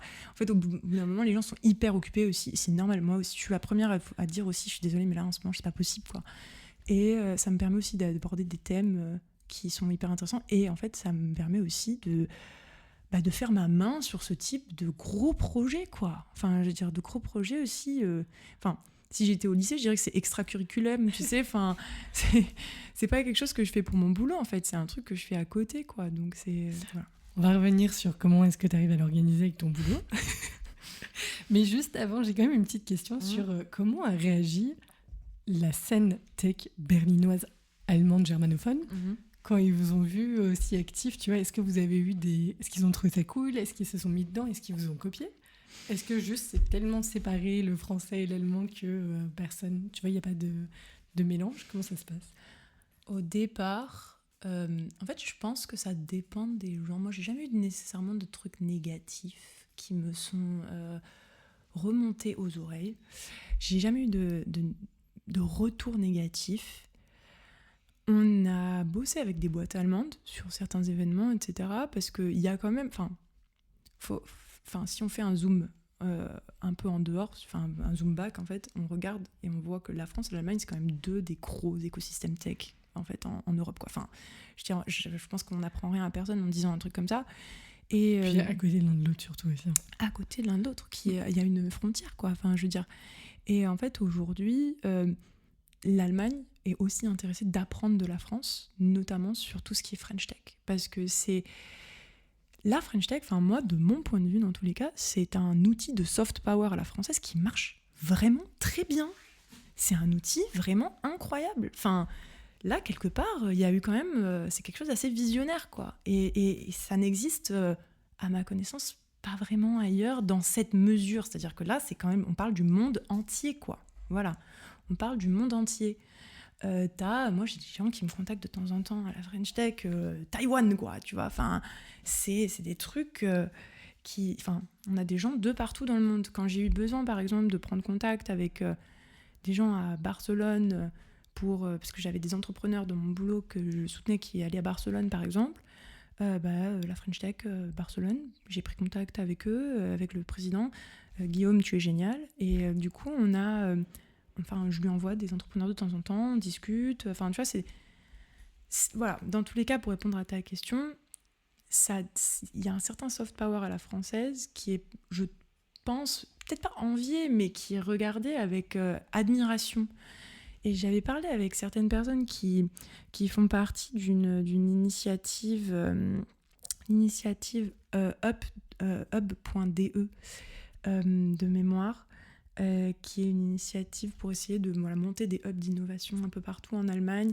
Ça marche relativement bien, ils ont plein de trucs, ils font plein de trucs, mais en fait, ils n'arrivent pas vraiment, et j'en avais parlé avec la fille que j'avais rencontrée, ils n'arrivent pas à communiquer en fait autour de ça.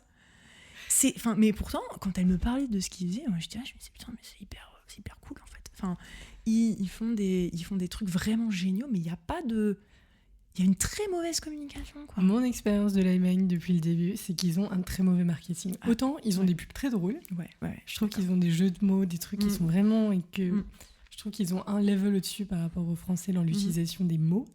Mais alors leur marketing, moi je trouve ça... Tu vois, et c'est ce que je vais te demander aussi, j'ai encore un bon œil en France. Et c'est pour ça que en fait, c'est drôle parce que tu vois, Giancarlo et Alexandra Beck, je les avais notés. Et j'avais mis, c'était un peu les cool kids de la French Tech berlinoise. Donc je voulais savoir ce que t'en pensais. Notamment parce que vous êtes actifs aussi sur LinkedIn. Oui. Et tu regardes mon LinkedIn, mais alors il y a des Français dans tous les sens qui parlent, qui présentent, qui font du marketing. Après, on peut dire bien ou pas bien. Je sais qu'en Allemagne, ça avait été moqué, pas pour la France, mais pour l'Allemagne, des gens qui disaient... arrêtez de parler de votre bout de pain et puis d'en faire une histoire de ouf pour faire du contenu, tu vois. Sauf qu'en même temps, je ne l'ai pas encore trouvé en Allemagne. Enfin, tu vois, et ça rejoint un peu la question du tout début où j'étais en mode, mais elle est où cette start-up scène de Berlin ? Parce que je trouve que leur marketing n'est pas ouf. Mais solution à laquelle FOMO a entre autres répondu en disant, je vais vous proposer un endroit où il y aura la liste de tout ça. Pardon. Non. Je suis parfaitement d'accord avec toi. En fait, en Europe, en règle générale, après, ça va peut-être être une unpopular opinion, je sais pas, mais bon, peu importe. Dans l'idée, je trouve qu'en Europe, on n'est pas très bon, en règle générale, en network. Enfin, et ça peut vouloir dire plein de choses différentes, en fait, mais je trouve qu'on n'est pas hyper bon sur créer des liens entre les uns et les autres. C'est quand même assez récent, en fait, cette volonté vraiment de rencontrer, d'être vraiment ouvert vers l'extérieur, etc., de vraiment networker, je trouve. Et aujourd'hui encore, je trouve que le mot network ou networking en Europe, il est un peu...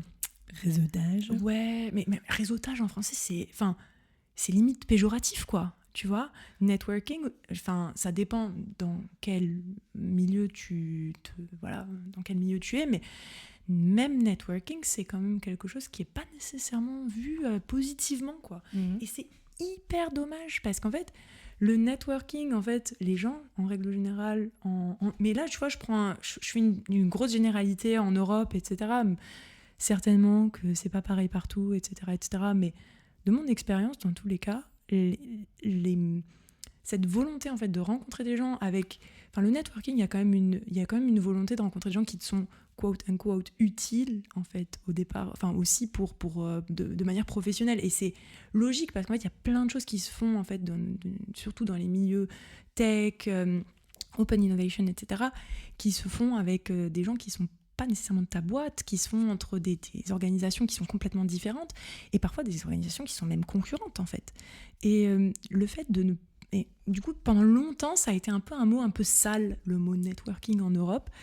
Et je trouve que c'est vraiment dommage parce que pour moi, au départ, quand j'ai rencontré, par exemple, Giancarlo, tu vois, je l'ai rencontré, c'était purement pro. En fait, je me suis dit, cool, il est investisseur, il est VC, trop cool, je vais pouvoir parler avec lui, éventuellement lui pousser certaines de mes boîtes, s'il a envie d'investir, etc. En fait, finalement, sous prétexte de le rencontrer d'un point de vue pro, c'est devenu un de mes potes. Et en fait, aujourd'hui, c'est une personne avec qui j'ai une super relation parce que je peux parler avec lui autant de choses qui sont... très personnelles que de choses qui sont hyper pro parce qu'en fait on bosse dans le même milieu en fait. On bosse dans le même milieu en fait. On se comprend vraiment, tu vois.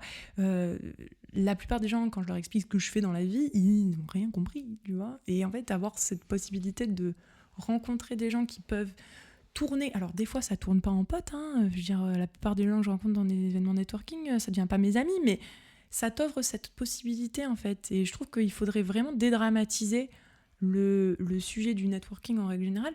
C'est pas sale, c'est pas moche, c'est pas, c'est pas utilitariste. C'est tout le monde a besoin de rencontrer d'autres personnes dans le milieu professionnel qui comprennent en fait non seulement les challenges qu'on peut rencontrer, mais aussi du coup qui peuvent potentiellement être des partenaires de collaboration dans le futur et éventuellement même tourner sur des choses beaucoup plus perso, quoi. Voilà. Je suis tout à fait d'accord, t'as très bien résumé. Juste pour rebondir là-dessus, ouais, ça serait genre créer du lien. Pour moi, c'est créer du lien en étant respectueux des temps des autres. C'est-à-dire, on n'a pas 4 heures, on n'a pas une vie, on n'a pas 3 mois. Viens, on a 5 minutes, puis on voit si c'est un match. Donc c'est, est-ce qu'on a des atomes crochus? C'est ça, ouais, je suis complètement d'accord. Je suis complètement d'accord avec toi. C'est bon. Très bien. Comment tu fais ça avec Techstars? Ils sont OK, c'est tout en secret? Non, c'est pas un secret. Alors, histoire hyper drôle. Je fais ça avec Techstars. Mon boulot chez Techstars, c'est aussi d'être actif dans ma communauté. Enfin, ça fait partie du job, en fait. Head of Program. Yes, exactement. Head of Program. En gros, pour la faire courte sur mon job, c'est Techstars, c'est un investisseur. Donc, depuis 15 ans maintenant, ils investissent dans des boîtes. Et ensuite, derrière, ils les amènent dans ils les font passer par un programme d'accélération, ça s'appelle. Et le programme, l'accélérateur, du coup. Et le programme d'accélération, l'idée, c'est qu'à la fin, les boîtes qui rentrent dans le programme sont les boîtes dans lesquelles on a investi. Et à la fin du programme, elles sont normalement en meilleure mesure de grandir, trouver des clients. Voilà, elles sont en meilleure mesure de scale their business, on va dire. De faire grandir leur business. Pour Techstars, du coup, c'est quand même l'investisseur le plus actif au monde. L'investisseur précis le plus actif au monde, c'est à peu près 800 investissements cette année.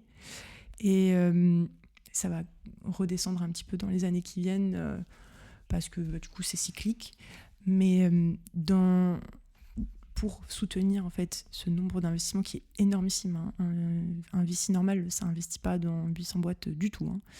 Et pour soutenir en fait ce rythme-là, il y a eu une volonté d'impliquer Techstars sur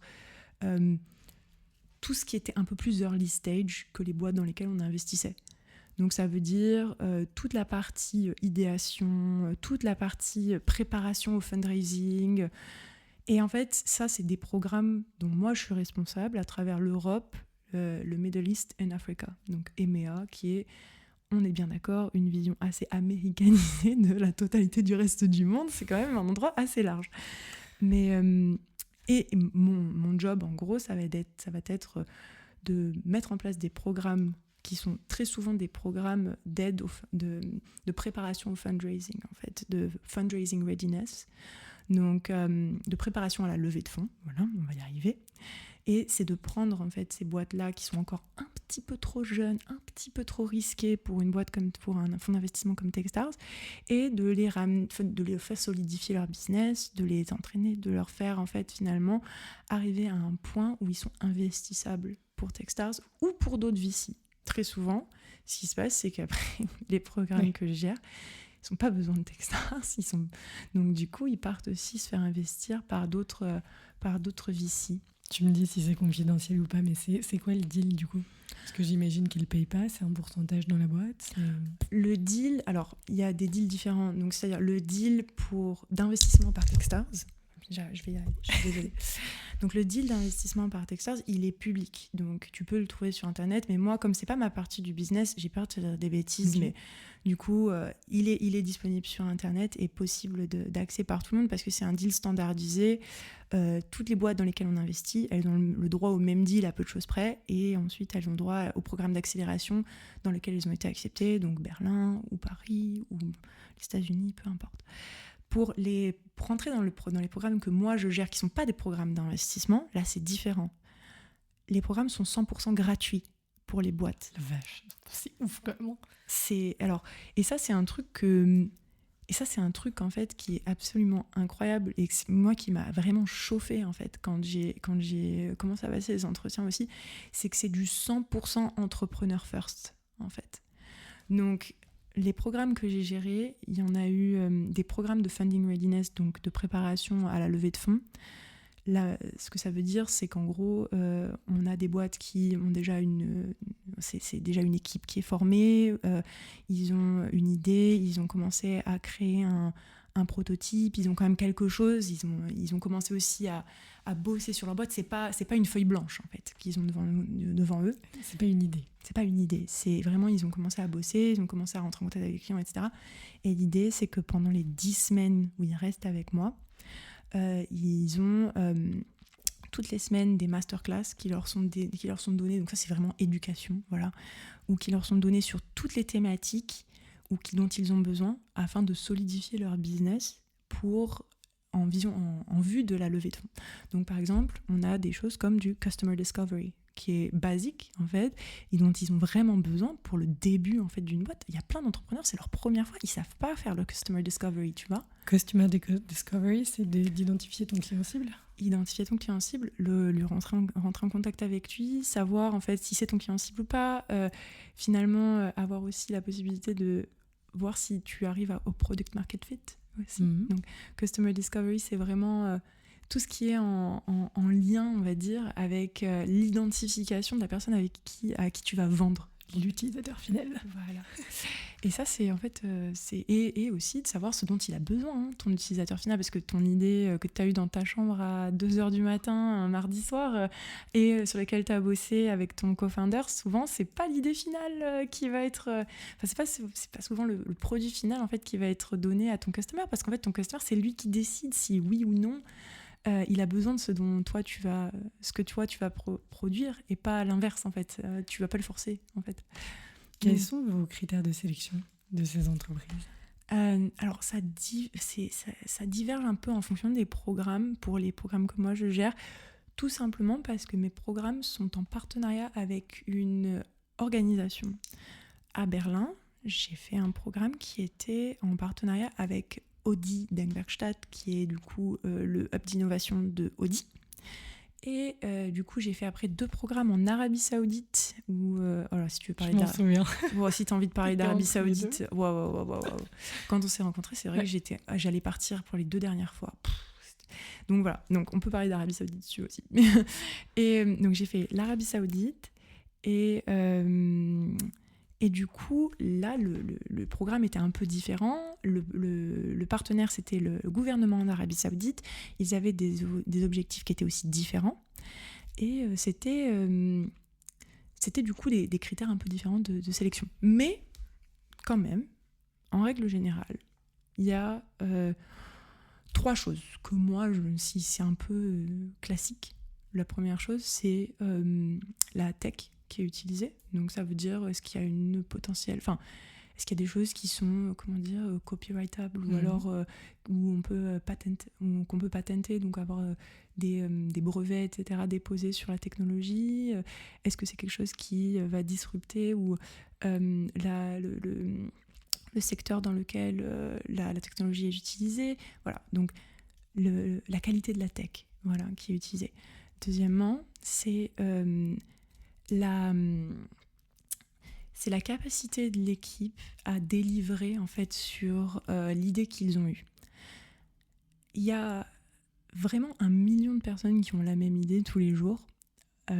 Si on n'est pas capable de délivrer en fait rapidement, qualitativement, avec un minimum de ressources en fait sur cette idée-là, c'est qu'il va y avoir des difficultés en fait quelque part à monter une start-up dans tous les cas. Donc voilà, la capacité de l'équipe à délivrer sur l'idée qu'ils ont eue. Et évidemment, après derrière, le profil de l'équipe. Et ça, c'est pour moi le plus important, en fait, finalement. Parce que j'ai mentionné un peu plus tôt, mais l'équipe en question, en fait, c'est... Si t'as pas d'équipe, t'as pas de start-up.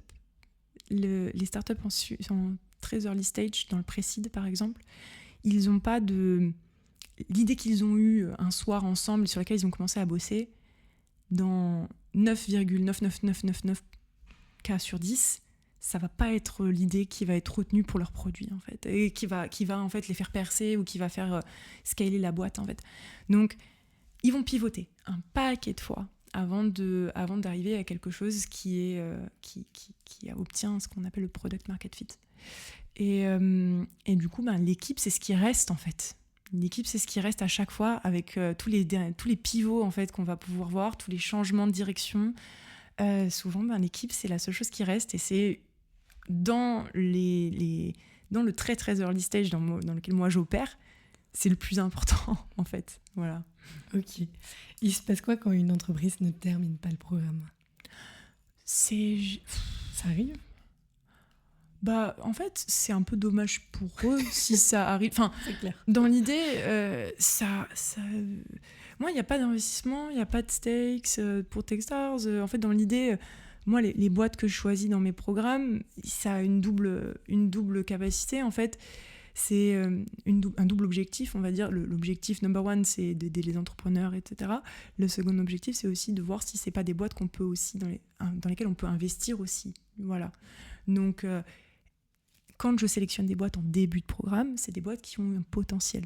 Voilà. Donc, et dans l'idée, moi, les boîtes qu'on sélectionne, les entrepreneurs, c'est des humains en fait. Donc, il y en a qui vont être hyper impliqués dans le programme, qui vont être là tout le temps, qui vont se servir de tous les outils qu'on leur donne, parce que les outils, on a un paquet, j'ai mentionné les masterclass, mais il y a aussi plein d'opportunités de networking, il y a des opportunités de mentorship, il y a des rencontres avec investisseurs, il y a un démo day, il y a un paquet de choses en fait, qu'on met à leur disposition. Il y a aussi notre temps, donc le temps de moi-même et mon équipe, en fait, parce que j'ai une équipe forcément qui travaille avec moi et qui va du coup mettre en place opérationnellement tout ce qui est autour de ce programme sur place. Voilà. Et moi, si tu veux, je suis à la tête de cette équipe-là, mais notre temps est aussi quelque chose que les boîtes peuvent utiliser pour grandir, quoi. Et ça, c'est en fait... S'ils prennent pas ça, en fait, s'ils utilisent pas ça, moi j'ai toujours envie de dire que ça fait plus de temps pour les autres boîtes. mais c'est dommage pour eux, quoi, parce que c'est pas forcément quelque chose qu'ils auront à disposition toute leur vie. Voilà, c'est dommage de pas en bénéficier. Voilà. Ça marche.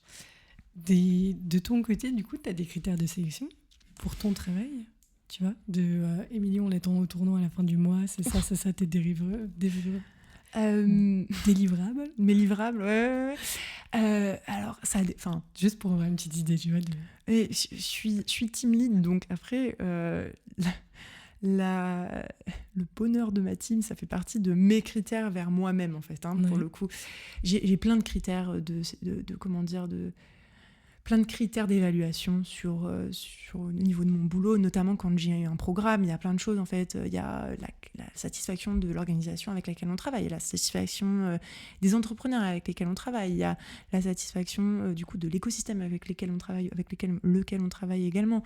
Il y a des trucs un peu quantitatifs, style combien de mentors il y avait dans mon programme, etc., ce genre de choses-là, ou combien de mentor meetings est-ce qu'on a organisé, ce genre de choses, par exemple, c'est quantitatif, mais c'est plus en fait des choses qui, moi, me permettent d'évaluer le programme en question et me permettent de faire mieux ensuite.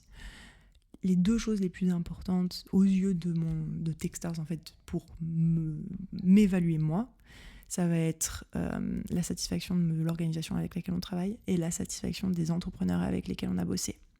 Oui. C'est les deux choses les plus importantes. Je te demandais ça parce que j'ai vu que tu es aussi host of Startup Ecosystem Unlocked. Oui. Si c'est toujours... Ouais, oui, c'est toujours le cas, ouais. Si je ne me suis pas trompée, c'est aussi un programme de Google for Startup ? Non. Ou c'est autre chose ? C'est autre chose. Startup Ecosystems Unlocked, c'est...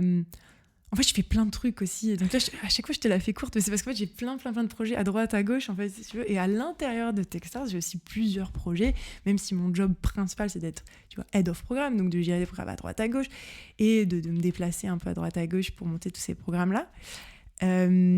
J'ai aussi monté on va dire, la série de webinars qui est dédié vraiment à l'écosystème développement, donc c'est-à-dire au développement de communautés start-up autour du monde. Donc, on discute de sujets avec du coup certains de nos partenaires, certaines personnes que je trouve qui sont intéressantes, etc. On discute de sujets tels que par exemple la première édition de Startup Ecosystems Unlocked, c'était sur comment développer des startup écosystèmes qui sont niches, donc c'est-à-dire sur des sujets vraiment des micro-sujets, quoi. Et on avait à ce moment-là dans le panel une personne qui travaille à la Early Childhood Authority à Abu Dhabi. Et eux, leur but, et ils bossent avec Techstars pour ça, c'est de monter un écosystème start-up d'innovation sur les sujets liés à l'early childhood, donc aux enfants, donc aux petits-enfants, donc entre 0 et 10 ans de mémoire, peut-être même moins. Et du coup, l'idée, ça a été de les questionner eux. Déjà, pourquoi vous avez voulu faire ça ? C'est tellement microscopique. Enfin, c'est pas microscopique comme sujet, mais dans le niveau, au niveau de la tech, c'est niche, quoi. Voilà. Donc, pourquoi est-ce que vous avez voulu exactement vraiment bosser avec des startups pour ce type de sujet-là ? Quels ont été vos drivers ? Pourquoi est-ce que vous avez... quand est-ce que vous avez commencé ? Quels ont été les résultats ? Expliquez-nous. J'avais aussi dans le panel une personne qui travaille chez Stanley Black & Decker et qui, Stanley, nous collabore avec Techstars aux États-Unis pour tout ce qui est monter un écosystème entrepreneurial pour des fondateurs underrepresented, donc sous-représentés, dans la partie des États-Unis qui est Baltimore et Sud, en gros. Donc voilà, encore une fois, assez niche en fait. Voilà, donc hyper intéressant d'échanger de ça avec eux. Et en fait, finalement, l'idée, c'est vraiment de pouvoir aussi... À Techstars, on bosse avec tellement de gens différents et sur plein de sujets vraiment très très différents aussi. L'idée, au final, c'est qu'on puisse aussi remettre un peu d'informations dans l'espace sur des sujets écosystème développement qui sont parfois pas toujours super abordés, quoi. Donc voilà. Passionnant. Tu fais quoi sinon dans la vie à côté ? Comment ça s'organise ton quotidien du coup ? Mon quotidien, c'est... Le vendredi matin, tu dors ? Le vendredi matin, j'essaie de dormir un peu plus. J'essaie d'aller... Donc, moi, mon travail chez Techstars, il est 100% remote. Voilà, donc je peux bosser d'un peu n'importe où. Mais j'ai des collègues ici qui sont basés à Berlin et qui, eux, s'occupent plus spécifiquement du programme d'investissement berlinois. Okay. Qui là, du coup, eux, ils ont des bureaux à Berlin, etc., etc. Donc, c'est mes collègues, mais on ne bosse pas ensemble dans le sens où c'est un autre département, en fait. Si tu veux, c'est vraiment un peu séparé. Mais ils sont absolument incroyables, je les adore.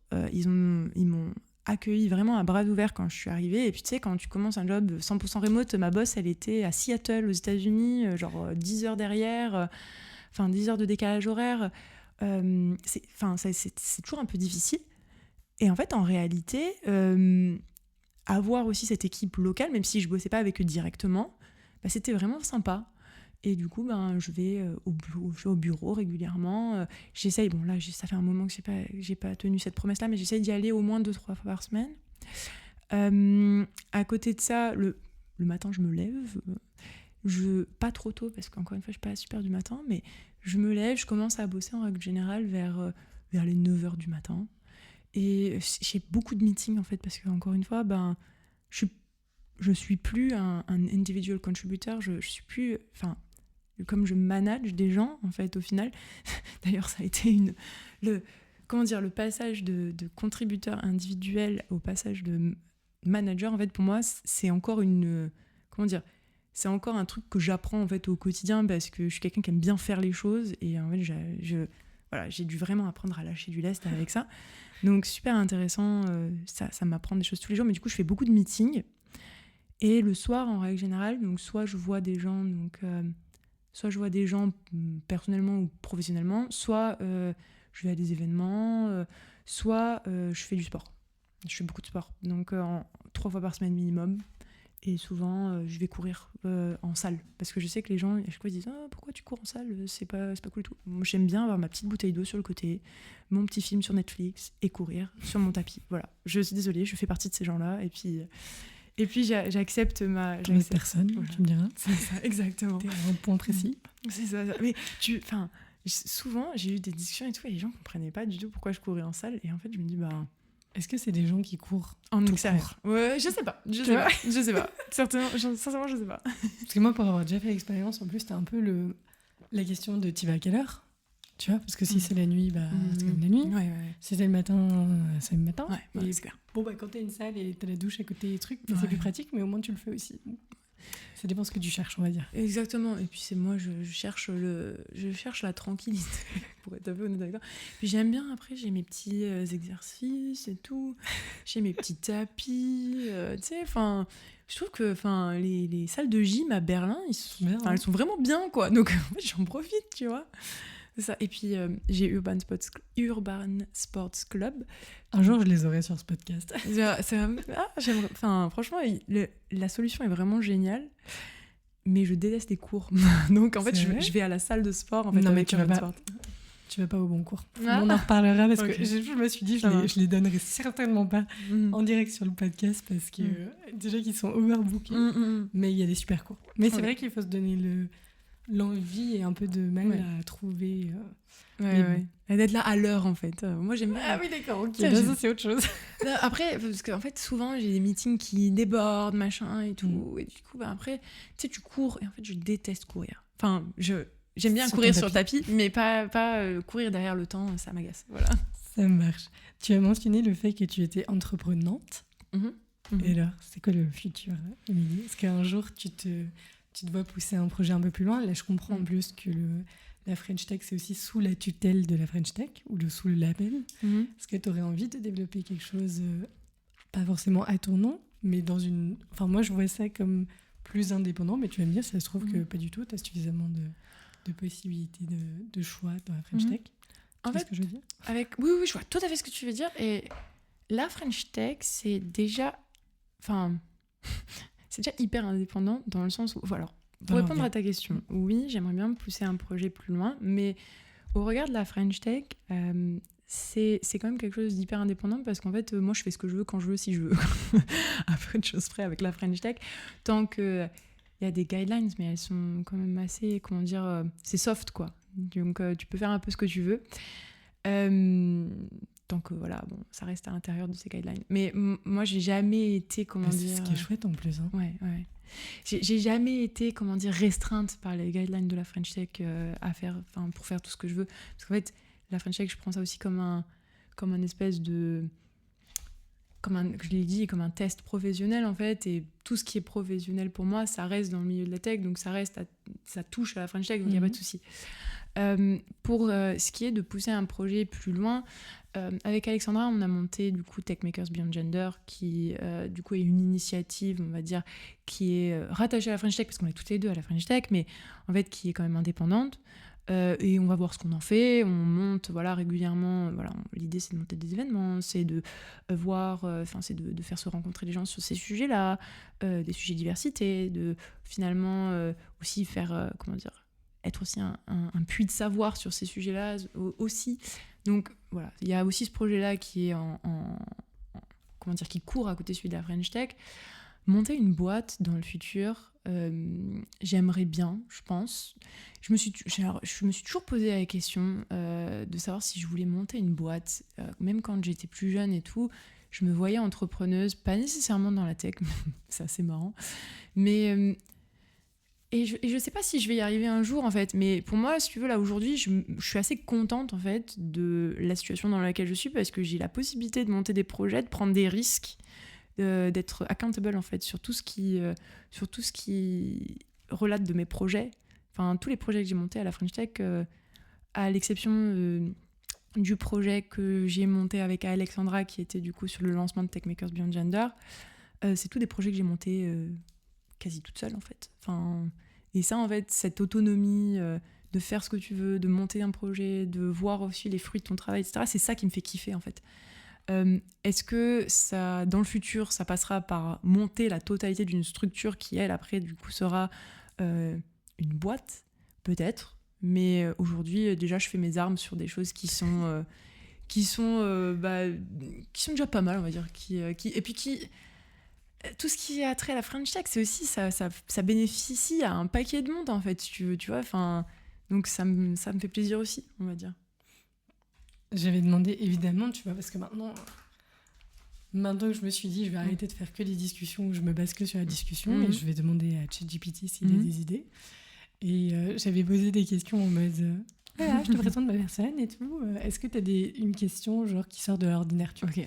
Et il en a posé une qui était vraiment cool, donc je te la pose. Si la French Tech de Berlin devait organiser un événement inspiré de la science-fiction, lequel serait-ce et comment cela se traduirait-il?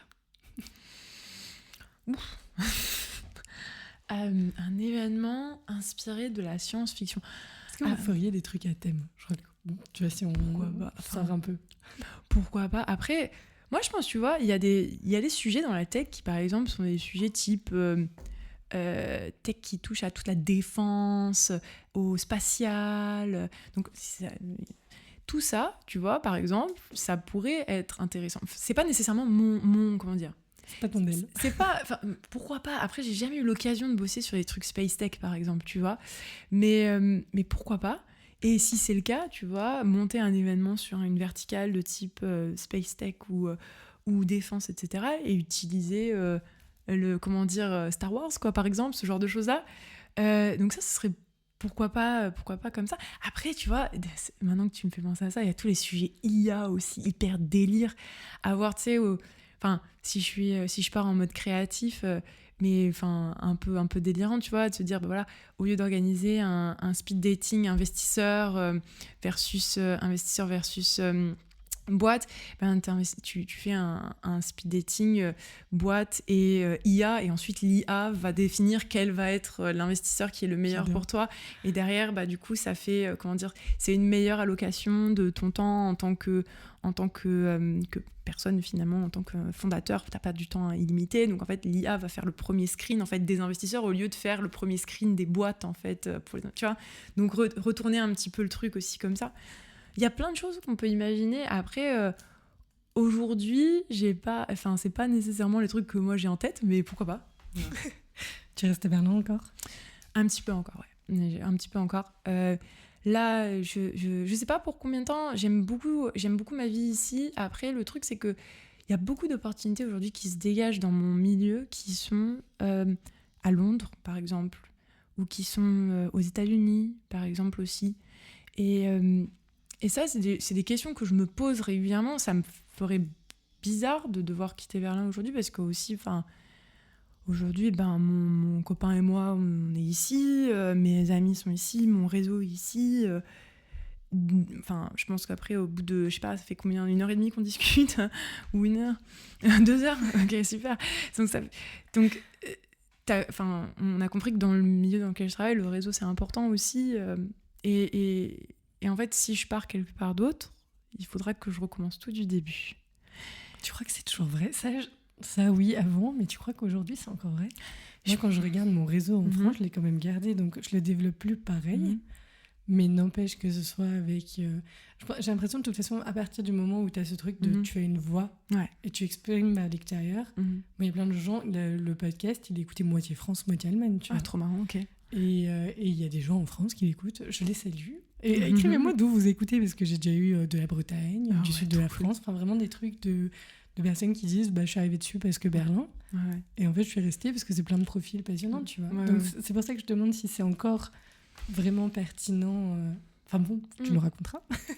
Ça, en fait, je pense que ce sera moins dur que quand je suis arrivée à Berlin, parce que je connais beaucoup plus de monde, qui connaissent beaucoup plus de monde. Ouais, voilà, c'est ça. tu vois, en fait, au bout d'un moment, c'est aussi qui tu connais, qui connaît qui connaît qui. Et en fait, c'est de fil en aiguille, tu as moins de difficultés, en fait, finalement, à rencontrer des gens. Aussi, il y a le sujet Covid qui est passé, donc beaucoup plus facile, en fait, de s'installer et de rencontrer de nouvelles personnes. Mais c'est quand même pas pareil. Tu sais, moi, j'ai des copines, par exemple, elles sont... J'ai une copine qui est partie récemment en Angleterre pour quelques mois. Et en fait, en partant là-bas, juste pour kiffer, quoi. En fait, pour le coup, pour aller habiter à Londres quelques mois. Et en fait, elle rencontre des gens, tu vois, mais c'est quand même pas pareil qu'à Berlin, où elle a vraiment tout son réseau professionnel, tu vois. Donc oui, tu rencontres, etc., mais tu recommences quand même de 2-3 étages en dessous, quoi. Et après, tu me diras, il faut une personne, en fait. Moi, regarde David, il faut une personne qui t'ouvre une porte et ensuite ça marche, tu vois. Si jamais tu te bouges les fesses, bien entendu, mais c'est si jamais tu prends les actions nécessaires, il te faut une personne qui t'ouvre la bonne porte et ensuite c'est bon. Donc voilà. T'as pu renvoyer l'ascenseur dans l'autre sens ? À David, on se parle de temps en temps. Pardon, pas pour David parce que là, David, ça vous concerne. Mais toi, quelqu'un qui t'a contacté, à qui t'a ouvert une porte ? Oui, alors en fait, moi je fais ça souvent. Alors, il y a... mon point de vue, c'est toujours que si je peux aider, j'aide. C'est-à-dire que souvent, j'ai des gens qui me contactent sur LinkedIn, j'ai des gens qui me contactent même de par des amis, etc. Et à chaque fois, j'essaye d'aider.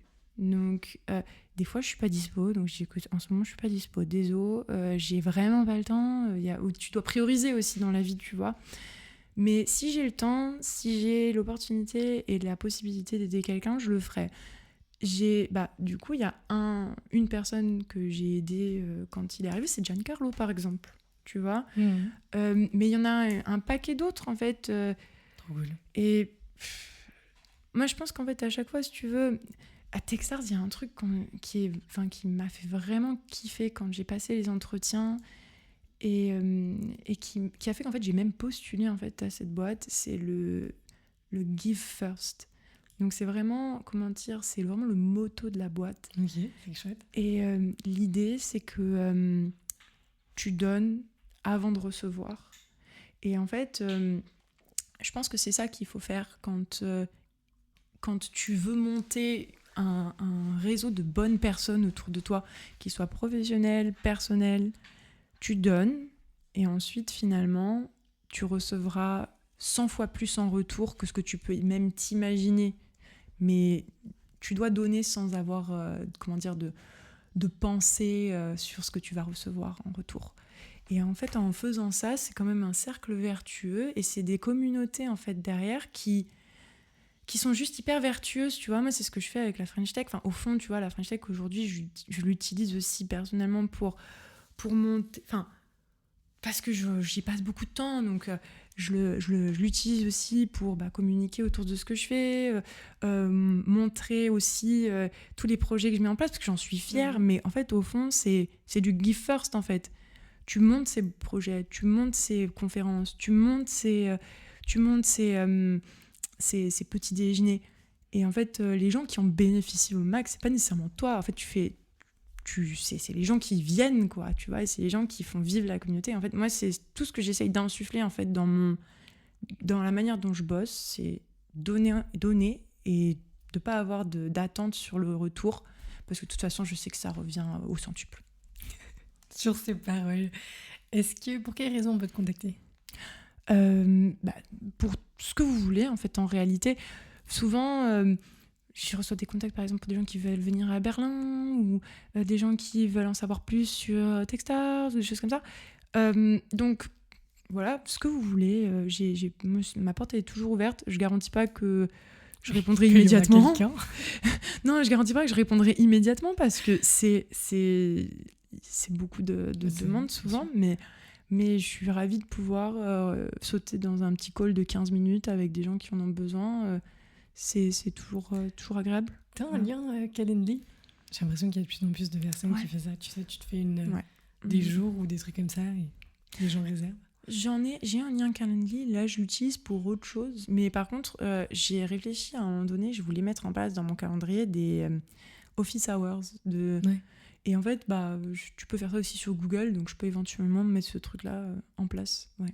Trop cool. On a fait un tour pas mal. Ouais. Je trouve pas. Je suis épuisée. C'était le marathon. Est-ce que il y a encore quelque chose que tu veux ajouter, quelque chose qu'on aurait pu aborder ? Enfin, On aurait pu aborder encore Il y avait beaucoup de choses encore, mais pour un premier jet. Je pense que... Non, je pense qu'on a fait le tour de pas mal de trucs. Toi, n'hésite pas à me dire si tu avais des choses encore. Moi, je suis très contente. On a couvert...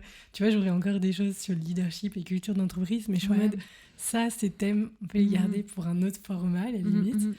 Mais je suis très ravie. Ouais. C'est vraiment super. Okay. Non, merci beaucoup. Donc... Merci à toi. Ça te va? Ouais, ça me va super. Merci beaucoup.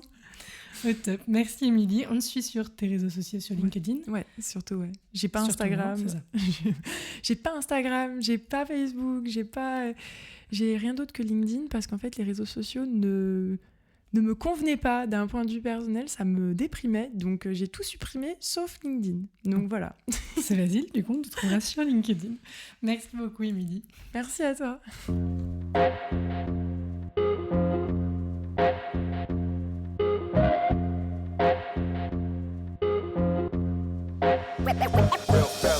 Bravo, vous avez écouté cet épisode jusqu'au bout. J'espère que ça vous a plu. Merci pour votre temps et votre curiosité. Vous retrouverez tous les détails liés à l'enregistrement sur le site internet du podcast berlindetoi.com. Souscrivez à la newsletter pour recevoir de temps en temps des actualités du podcast et d'autres réjouissances.